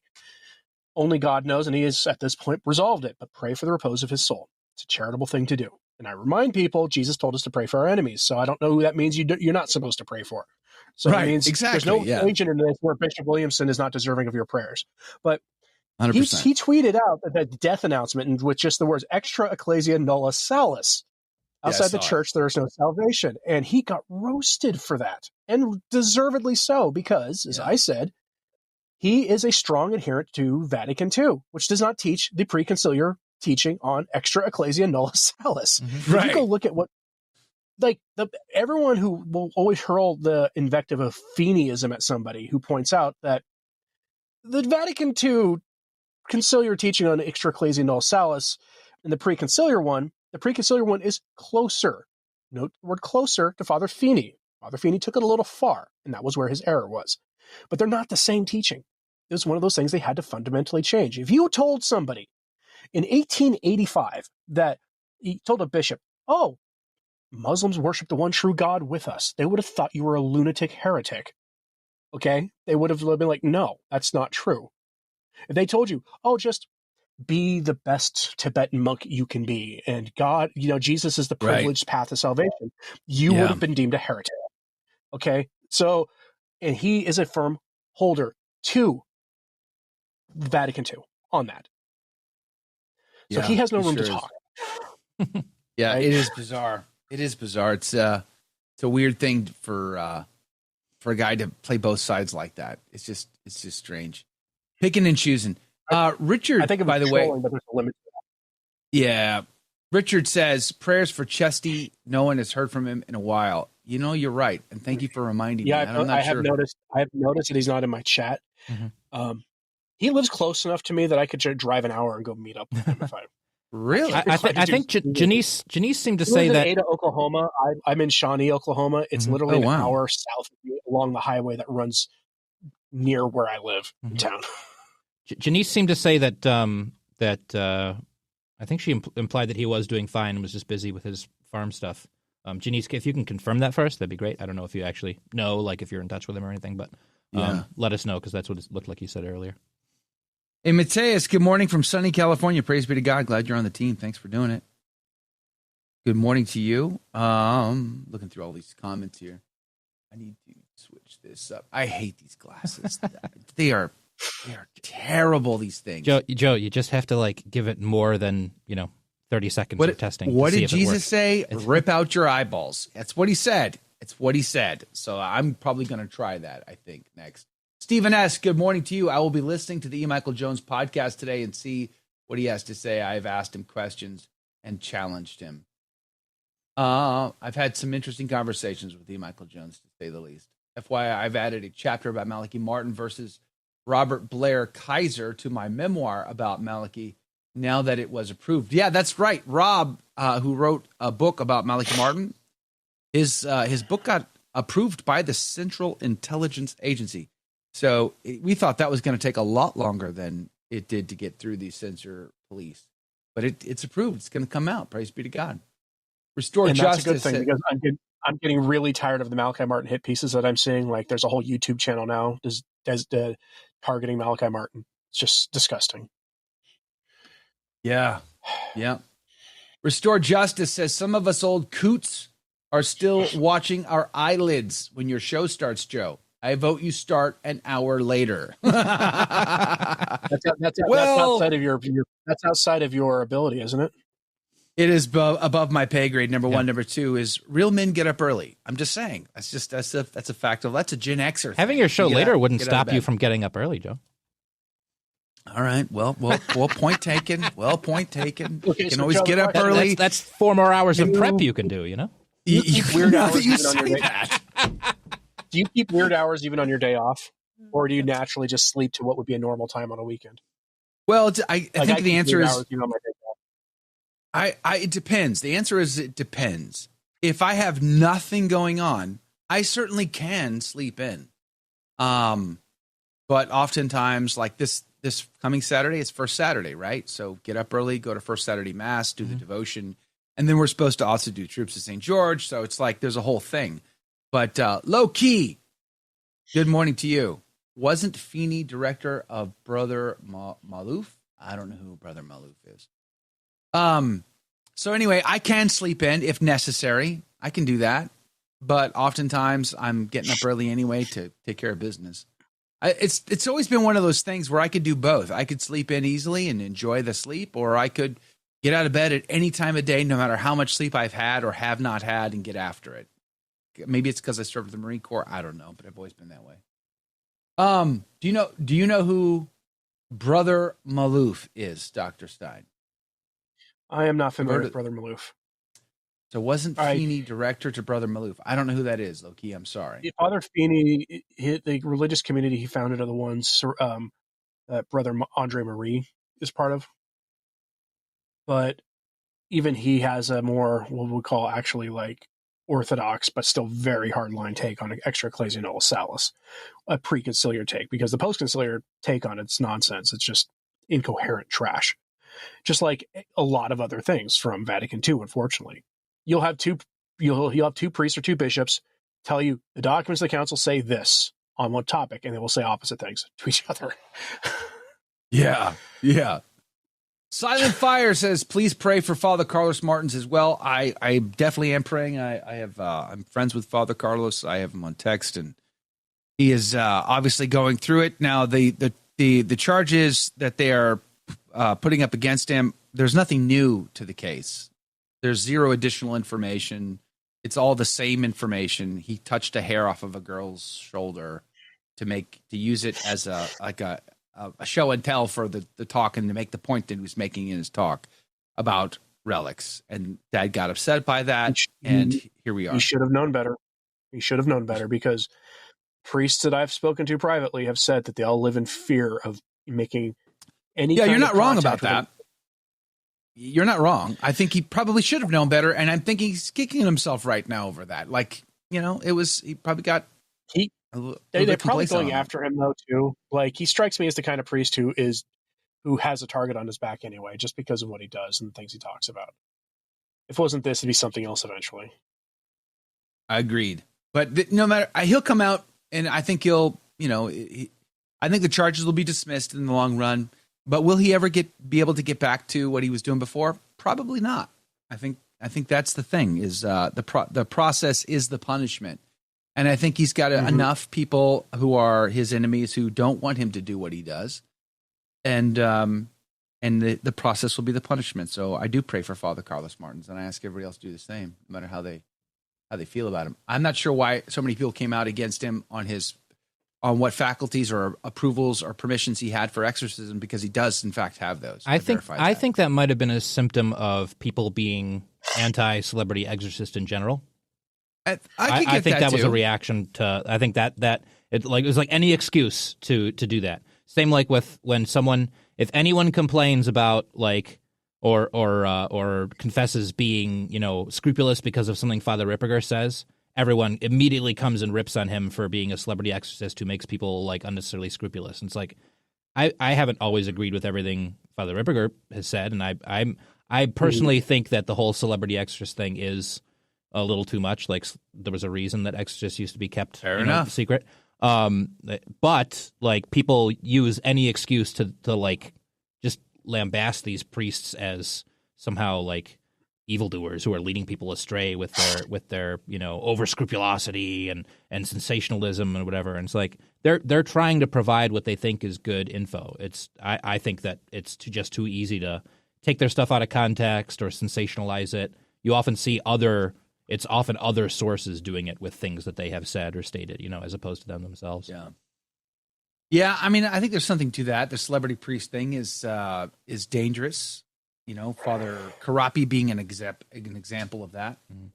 So, some people would have the hard take of Fulton Sheen being an example of that, because he admitted to being a liturgical liberal. Yeah, and he admitted to at the end. Oh man, he got caught up in Vatican II fully. Although in the last couple of years, if you watch his speeches, addresses from the last couple of years of his life, it looked like he was aware that something had gone horribly wrong, and he never expressed it as buyer's remorse, but he could tell that maybe things weren't going as well as he hoped. That's why I still view him positively, even though he was part of the problem.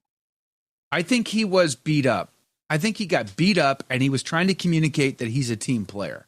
Because I think he was going through the ringer with the Cardinal out of New York, and he was just saying, "Hey, I'm a team player. I will not air dirty laundry publicly." He wore his little clerical suit, on the firing line, and he talked about guitar masses, and it was like cringy. It was just cringy. But I think he got beat up. I think they beat him down. I think they hated him and they punished him, and he took it like a champ. I guess that's an exaggeration. He took it, but maybe not like a champ. Yeah. The spiritual children of the bishops who beat him up are the ones who declared Bishop Robert Barron to be the next Fulton Sheen. Okay, so yeah, that's right. People are like, why don't you like Robert Barron? I'm like, well, there's a lot there. There's a lot to unpack there. Although, would you say this? Let me push back just a wee bit on that one, just to get your take on this. Would you say this? Is it fair to say that if Bishop Robert Barron had a conversion experience, let's just say, come to Jesus moment, like if all of a sudden, like he became zealous for the faith, that would be a powerful moment, right? It'd be like he could be used in a powerful way. Meaning going from being kind of a moderately conservative Novus Ordo type bishop to a harder line. You could see him having a debate on some finer points with start saying the TLM. Some semi-conscious bishop. Yeah. I mean, yeah, because he's clearly very, very intelligent, and obviously he's very charismatic and has a mind for communications and business and the rest of it. Sure, he'd become a potent force.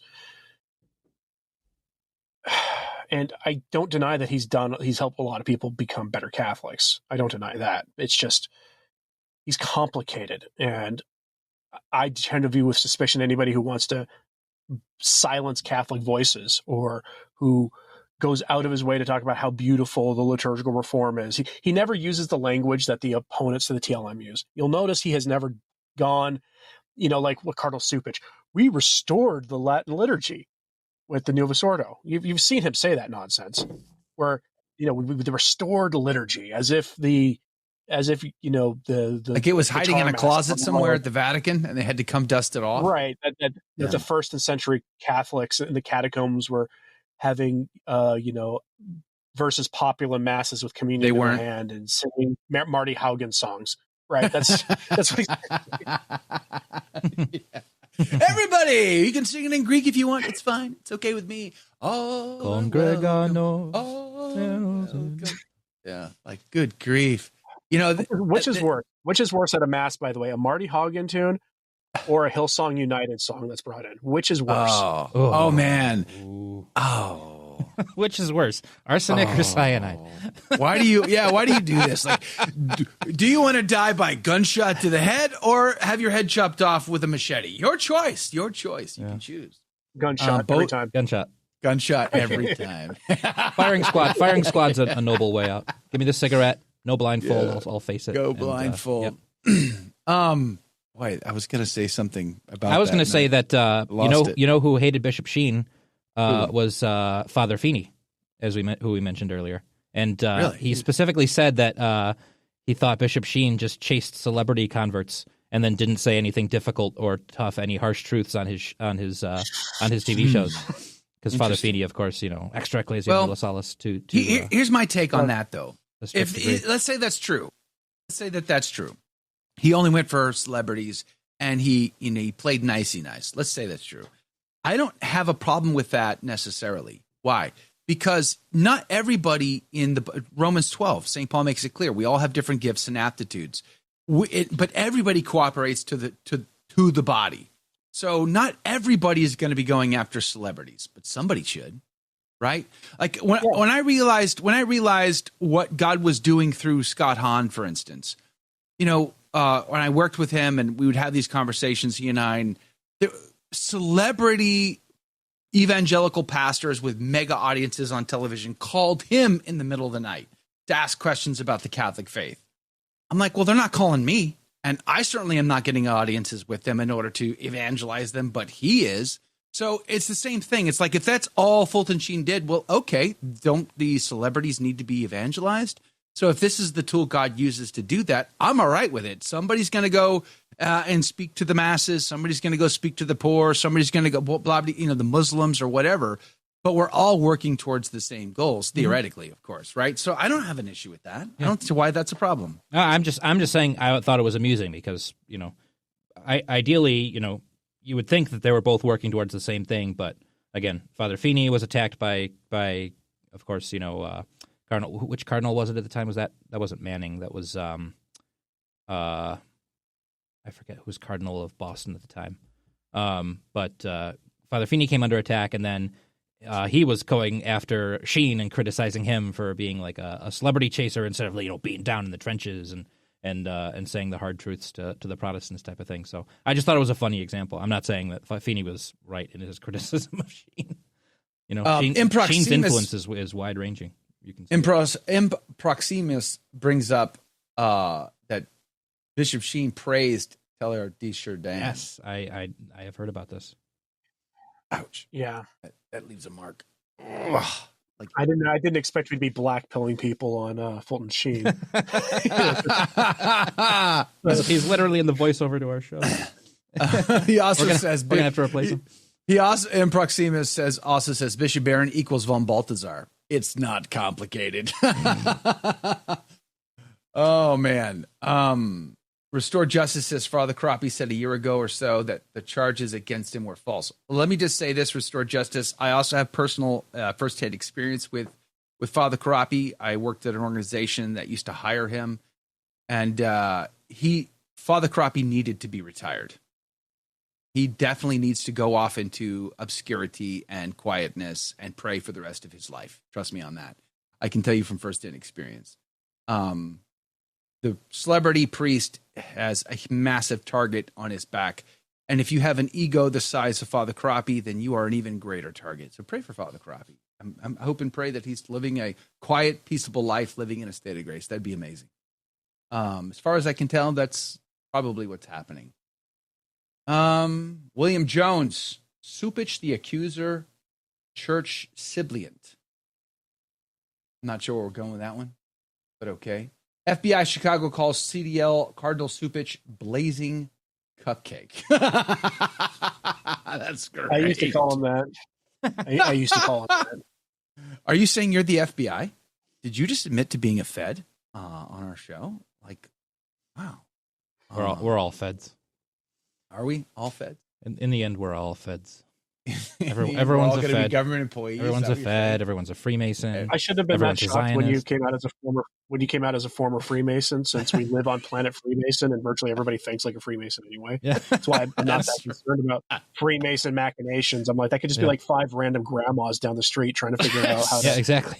How to like get the protesters outside of Planned Parenthood to stop. I mean, Freemason machinations is when the Shriners are pedaling their little tricycles. That's right. By the way, that's a great name for a metal band. Freemason Machinations. Yeah. Freemason Machinations. That is great. That's fantastic. Stephen S. says Bishop Barron choked in front of Ben Shapiro. He bloviates. And from personal experience in LA, I believe he talks out of both sides of his mouth. I pray for him. Yeah, I mean, that's the sad thing, right? Like when you get folks that go on these big platforms and you want them to like go for the gusto because it's their chance. Then it becomes a wah, wah, wah. how do you, let's just compare. You got Barron on Shapiro. You've got Father Rehill on the Sean Ryan podcast. That was huge. What'd you think about that? How about Taylor Marshall on Glenn Beck's podcast? Did you watch that? How do you think that they did? I'm going to argue Taylor did a decent job with Glenn Beck.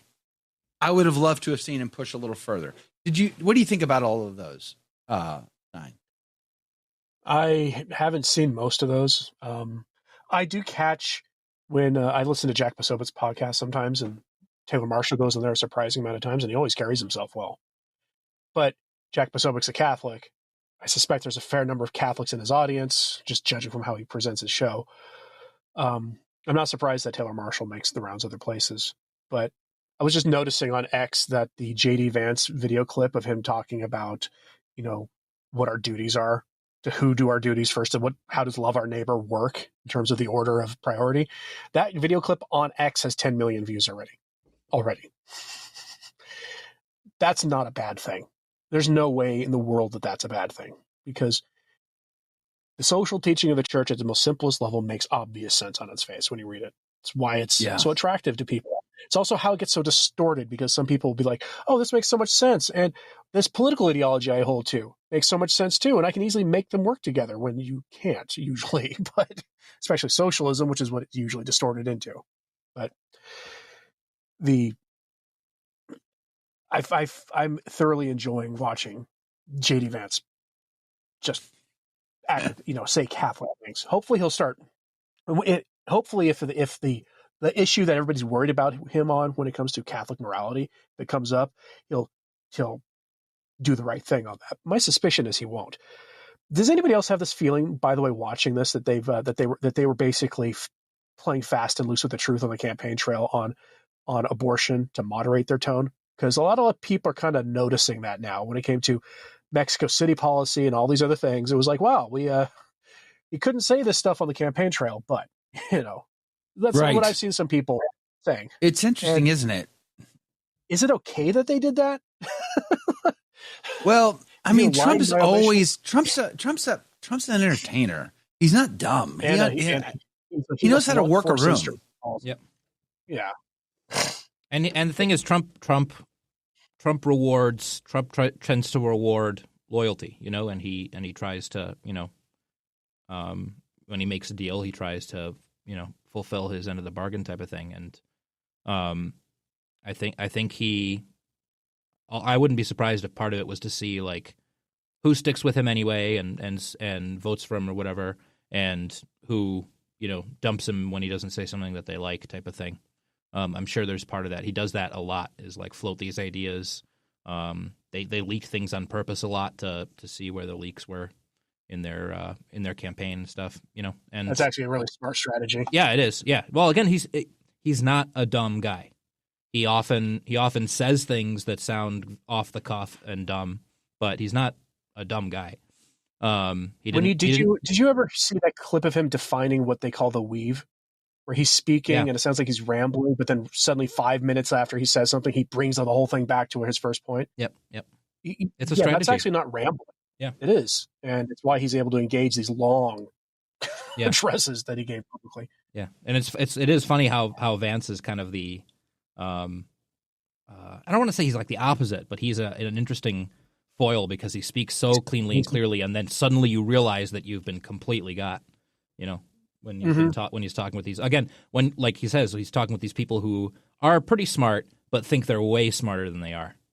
This kind of like midwit syndrome of like, oh, well, you're smarter than the dumb people, so you think you're a genius, and this is the thing is everybody knows this is a problem right now, that we are ruled by people who are punching above their weight class. Yes, that's how you get these systemic problems that you have, is that you get people who are best as mid-level bureaucrats running departments and being elected to policy-making decisions. That's how you get these problems. Yeah, Klobuchar would be much better served being like the assistant director of a parks department somewhere than as a senator. Exactly. Not to denigrate parks departments. I wanted to work for a parks department because if you want to do actual community building as a bureaucrat, a parks place is the best place to do it. Really? Events for your community. That's interesting. Oh, yeah. Oh, wow. Parks. I never thought about that. By the way, Bruiser says, Joe, don't give up on your glasses. These things are horrible. Like, what do you mean? I can't read.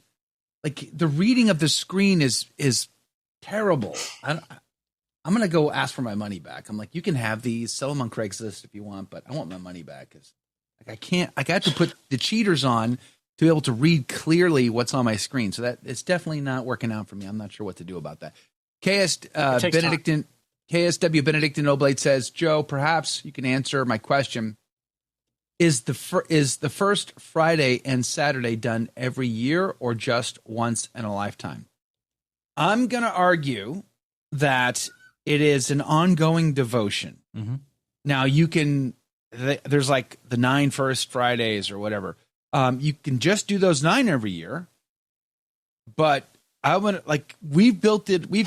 Our devotion is first Saturdays.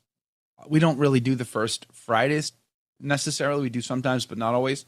But first Saturdays we do, and we build it in. So we try to go every first Saturday all throughout the year. I've told people, because I think I saw Sister Lucia say this, that with the first Saturday's devotion, that you should have completed at least once. Yes, obviously, but if you do it more than once, but complete it at least once, and then if you feel called to do it again, do it again. If maybe after you complete it once, you wait till the next year to start the first Friday's devotion. I would also not necessarily do the first Fridays and first Saturdays at the same time. The first Fridays is, either of them are a big buy-in on your own part, but the first Saturdays is 9 consecutive first Fridays. That's a lot. It is a lot. So you're spending your whole weekend at your parish, the first weekend of the month. You might as well get a hotel room at your across the street from your parish.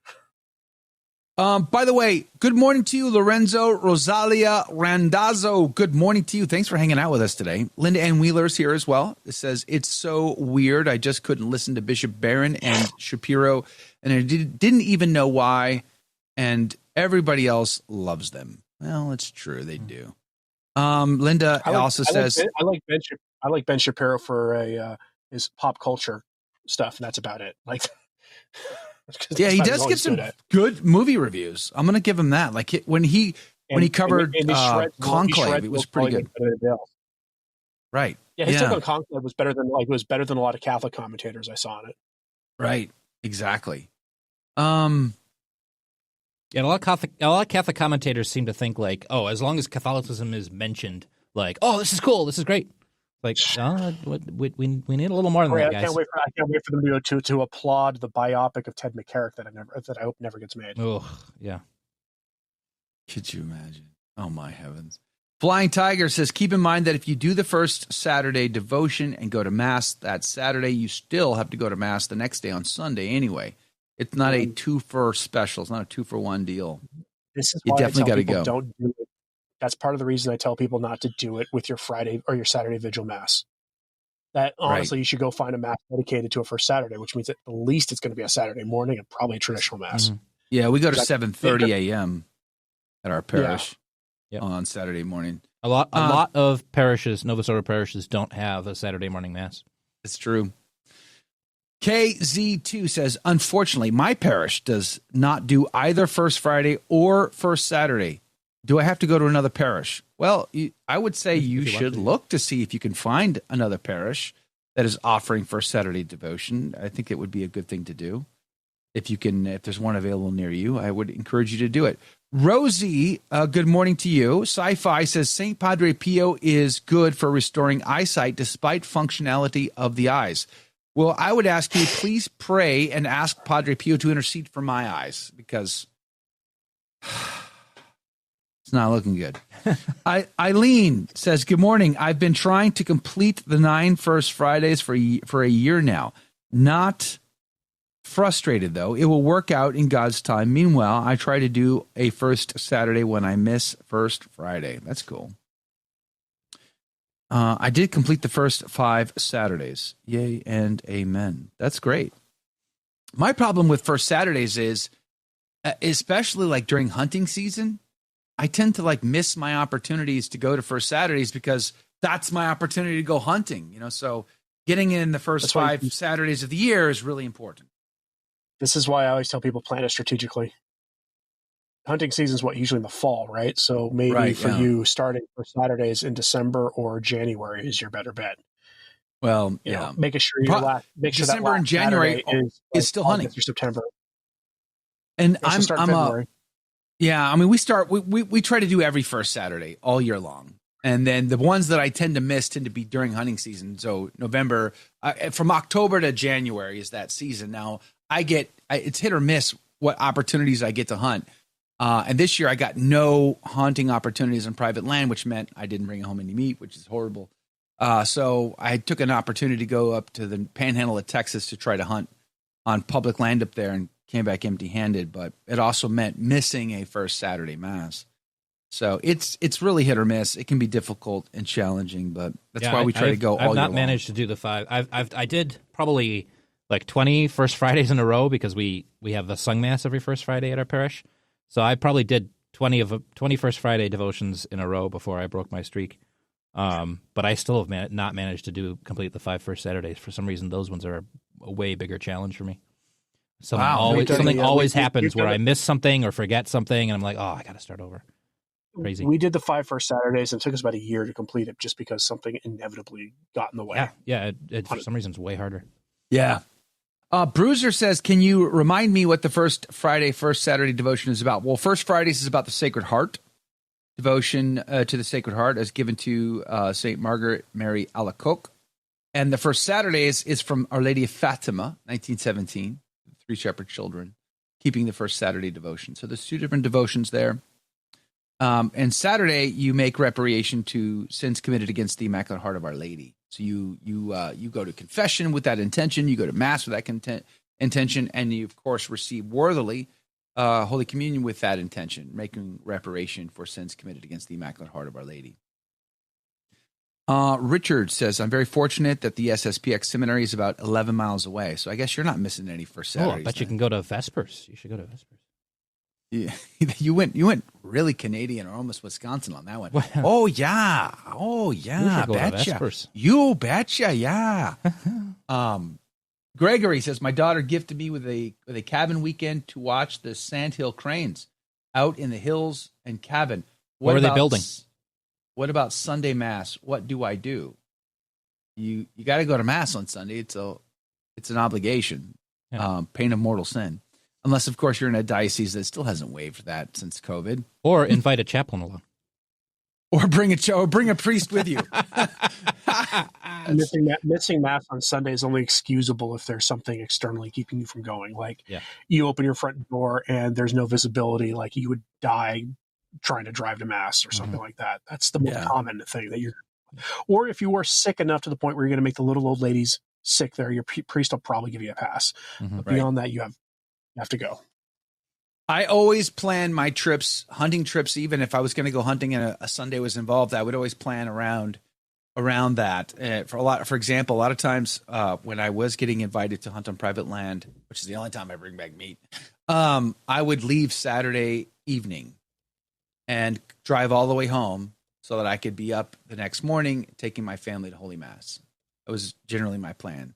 Or if we were going to go out of town, we plan the trip around Masses. So if we were going to be on the road, for instance, I would make sure that I had a stop at a place where I can go to Mass. And because I'm a traditional Catholic, I prefer to stop where I can get a TLM in. So that was always the difficulty.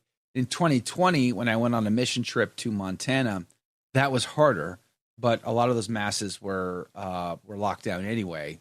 So we were streaming. We were streaming online for that, which I stopped doing at that Easter because it was just too much of a gut punch and horribleness that we didn't have Easter. We just got to plan around that. I shared on X the post you made for this stream, and I tagged Father Robinson in it, asking him, "Did I get your status correct?" And he responded, trying to find where it is in the show. So don't be surprised if here in the next couple of minutes before we're done, Father Robinson says, yes, but, or no, or how very dare you, or whatever. So, how very dare you. Yeah. I like that. What do you think? I'm sorry. Go ahead, Jake. No, I was just gonna ask a follow-up question on Father Robinson. I'll come back. No, go ahead, because I don't know what it was reminded me of what I was going to say, but go ahead. I'll say it after. Dr. Stein, what do you think will be the process if Father Robinson wants to become a Catholic in full standing and relationship communion with Holy Mother Church? Not tangentially, but full standing. What would be the process he'd have to go through? We'll use the SSPX as our example of that, but it could be literally, let's say, the fraternity or diocese. Let's say there's a bishop who wants him, the ordinariate or whatever. The ordinariate's the only one with a process outlined that I'm aware of. But what would he have to go through to do that? Would he have to go through seminary again? Because I know a lot of those guys, they go through like a shortened. I met one of them at the Anglican ordinariate in my backyard. He had already been through seminary and ordained in the Episcopal Church, but he had to go through seminary again for the Catholic faith in order to be ordained a Catholic. I'd imagine there's a test involved to see. I imagine there's a test involved to see how much they have to touch up on, and then at the very least a crash course on basic theology. Assuming that you could get him to submit to the whatever areas he might have hang up on theologically with the Catholic Church.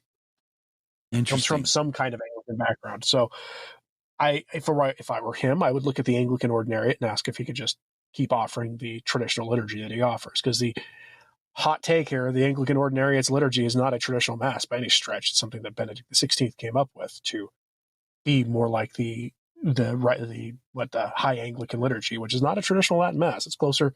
It's inspired by the Sarum Rite, but the key word is inspired by. It's not a traditional liturgy. It's got flavors of. Hints at. Yeah. Right. Yeah. So. I've had a hot take on that. Got me in trouble with some friends last time I went down that road. Hey, by the way, I saw Lady Blue is hanging out. It says, I finally made the live. Peace be with you all. Well, Lady Blue, we're so glad you're on the team today. Thanks for hanging out with us on the live. We really appreciate you. Elizabeth Ramirez, good morning to you. Thanks for hanging out. Says, I make it with 3 to 4 hours of sleep while working nights. Oof, yikes. You got to get some sleep. Stephen Cornett, good morning to you. Thanks for hanging out, being on the team today. Really appreciate seeing you in the chat box. How many people? I would be curious to take a straw poll. How many people want to see Father Calvin Robinson come into the Catholic faith in the fullness of that? How many people would love to see him either in the Anglican ordinariate or maybe some of the traditional side of like fraternity, SSPX, or something like that? Let me know what you think. The Catholic answer should be you should want to see him in full communion with the Catholic Church first. Yeah, that should be that's after that. Yeah. I mean, if whoever handles him decides he has a vocation, then sure. Mm-hmm. I don't think there'd be a problem with him coming in as a priest. But then again, we live in a time where there's a vocations crisis to the priesthood, and for whatever reason, they like to keep canceling priests. I don't know if you heard about this, but yet another Italian priest just denied Pope Francis publicly. Just it's announced. a rash. It's a whole wave now. It's a trend happening in Italy. He's like their ordinary. And Italy is not a bastion for traditional Catholicism. I mean, trad Catholic priests who go on pilgrimages there aren't necessarily welcomed at their parishes. It's kind of a problem. So the fact that these people are speaking out, it's not because they're rad trads. That should sink in. Let that sink in for a moment. Yeah. It's kind of a big deal. Tradish Mom, good morning to you. Say that again. Oh, my security, like my phone pinged from my security system that the contractors who are building the new studio garage that we're building is they've arrived. Oh, sweet. For the day. Are they using sandhill cranes? When is that going to be available? When are you going to be in your new studio? Well, before Christmas they poured the concrete, and then the weather was too cold and it was a holiday, so just after the New Year they started building, and now yesterday they put the skeleton of the roof on. So I imagine today the boards of the roof will go on, and by the end of next week it'll be roofed. I'm kind of thinking I'll be in there by the end of February. That's awesome. Or at least ready to move. Yeah. Are we going to upgrade? Are we going to get camera gear, and we're going to get lighting and background and all that? Are we going? How big are we going here? We'll see what I need to do here. I already want to get a second desk so I can have my pre-recorded videos look different than my live streams do. If you want help with setting up your studio, you let me know. I'll swing by and we'll work on it. We'll work on it. That'd be amazing. Well, I may take you up on it. It's just right now the space is really tiny, and not having a garage has been interesting. Like about 6 feet from where I'm sitting is a chest freezer in my home office.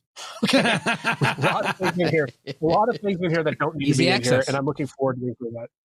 Well, if you're a carnivore guy, you definitely want a chest freezer that close to you. Exactly. Okay, this is when you want a snack. You can you got it right there. I think you're you want good the to go. You want the jerky cabinet. That's way, awesome. Bucky's sugar-free jerky is actually pretty good if you haven't had it.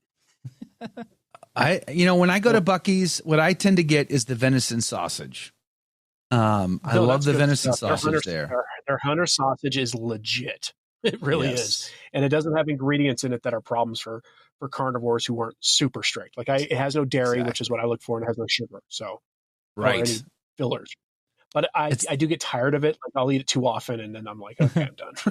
Well, I only go to Bucky's when I'm on a road trip, and so I always generally stop by and pick up a couple of links of the venison sausage for my trip, and then that's it. So I don't get to go all that often. So I look forward to it every time. My kids love that place for some reason. I like it too, but they're just like, let's go to Bucky's. I'm like, that's 4 hours away. Yes, but it's Bucky's. Okay. It's a road trip just to go to Bucky's. Bucky's has broken my heart a wee bit. Bucky's has expanded beyond. They expanded beyond Texas. No, it's no longer a Texas thing. They're building one in Phoenix. Everywhere. I went to the opening of the Amarillo one with my kids.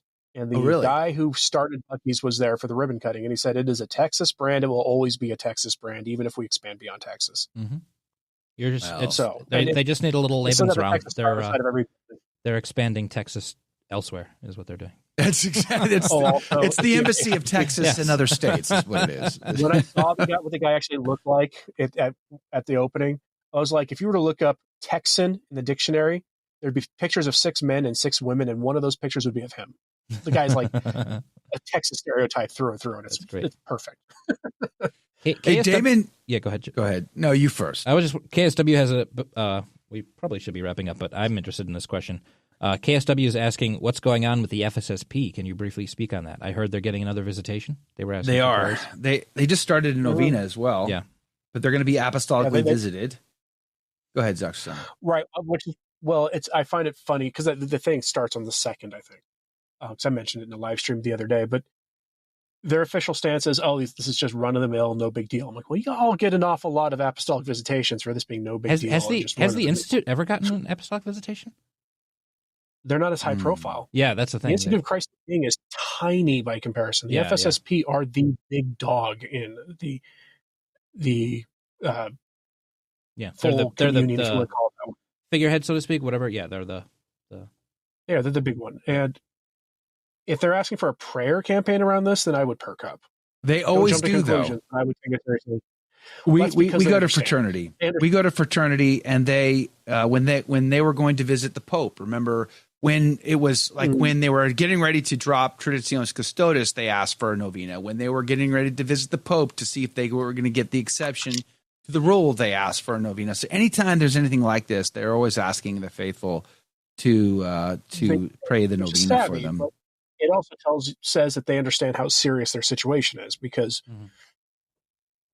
their written protection from Pope Francis is written on a napkin, and you can't find it anywhere in the online archives for the Acts of the Pope, the Apostolic Acts. You can't find it there. So they're probably fine for now. But what happens if Pietro Parolin steps out on the loggia, who is openly hostile to the Latin Mass, much more so than Francis? What happens then? Yeah.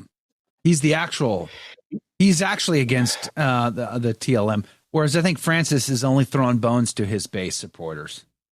I don't think he cares. Right. He was more concerned about things that are connected to the TLM, as he thinks of it, like schismatic attitudes and or rudeness. Yeah. I don't think Francis cares about the Novus Ordo. I don't think he cares about the TLM. I don't think he cares about any liturgy.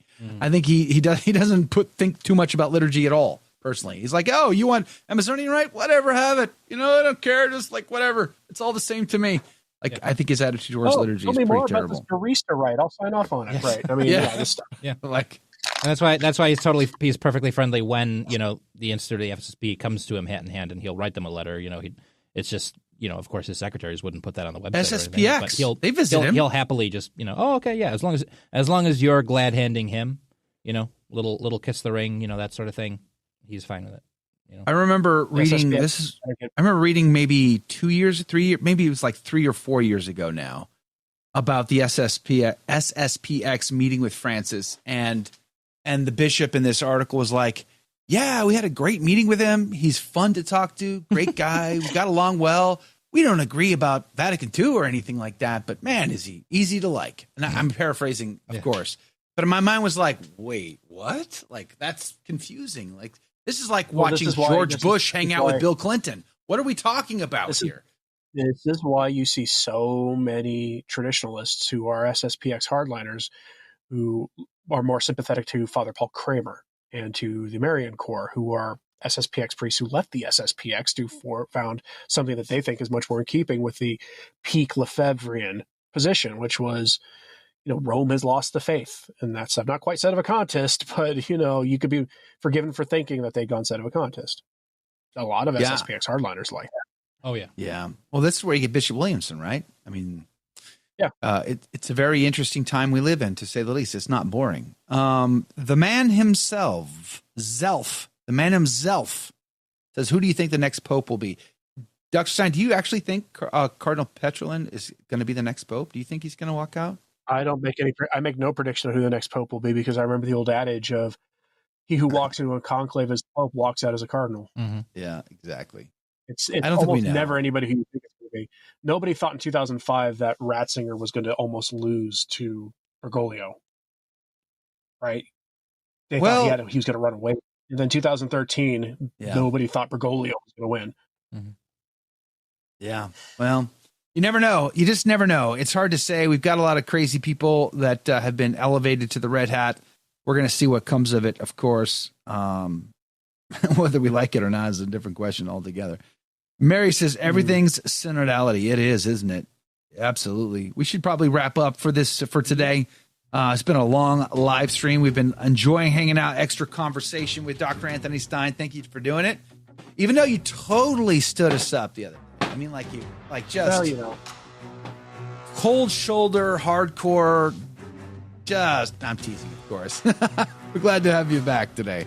Monday, I'm going to have Matt Gaspers on the team. Our friend Mike Koeniger is going to be back. I got to line up a bunch of guests for next week as well.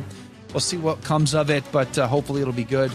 Thanks for everybody hanging out on the Twitter, on X. 353 people watching there. Praise God. Make sure to come back often, early and often, and share us with a friend. We'd be grateful to you. Hopefully you're going to have a great weekend. It is First Saturday, so if you can get to First Saturday Mass, please do so. And let's pray, fast, and do penance for the church and the world around us that seems to be going to hell in a handbasket very quickly. We'll see you then. God bless you.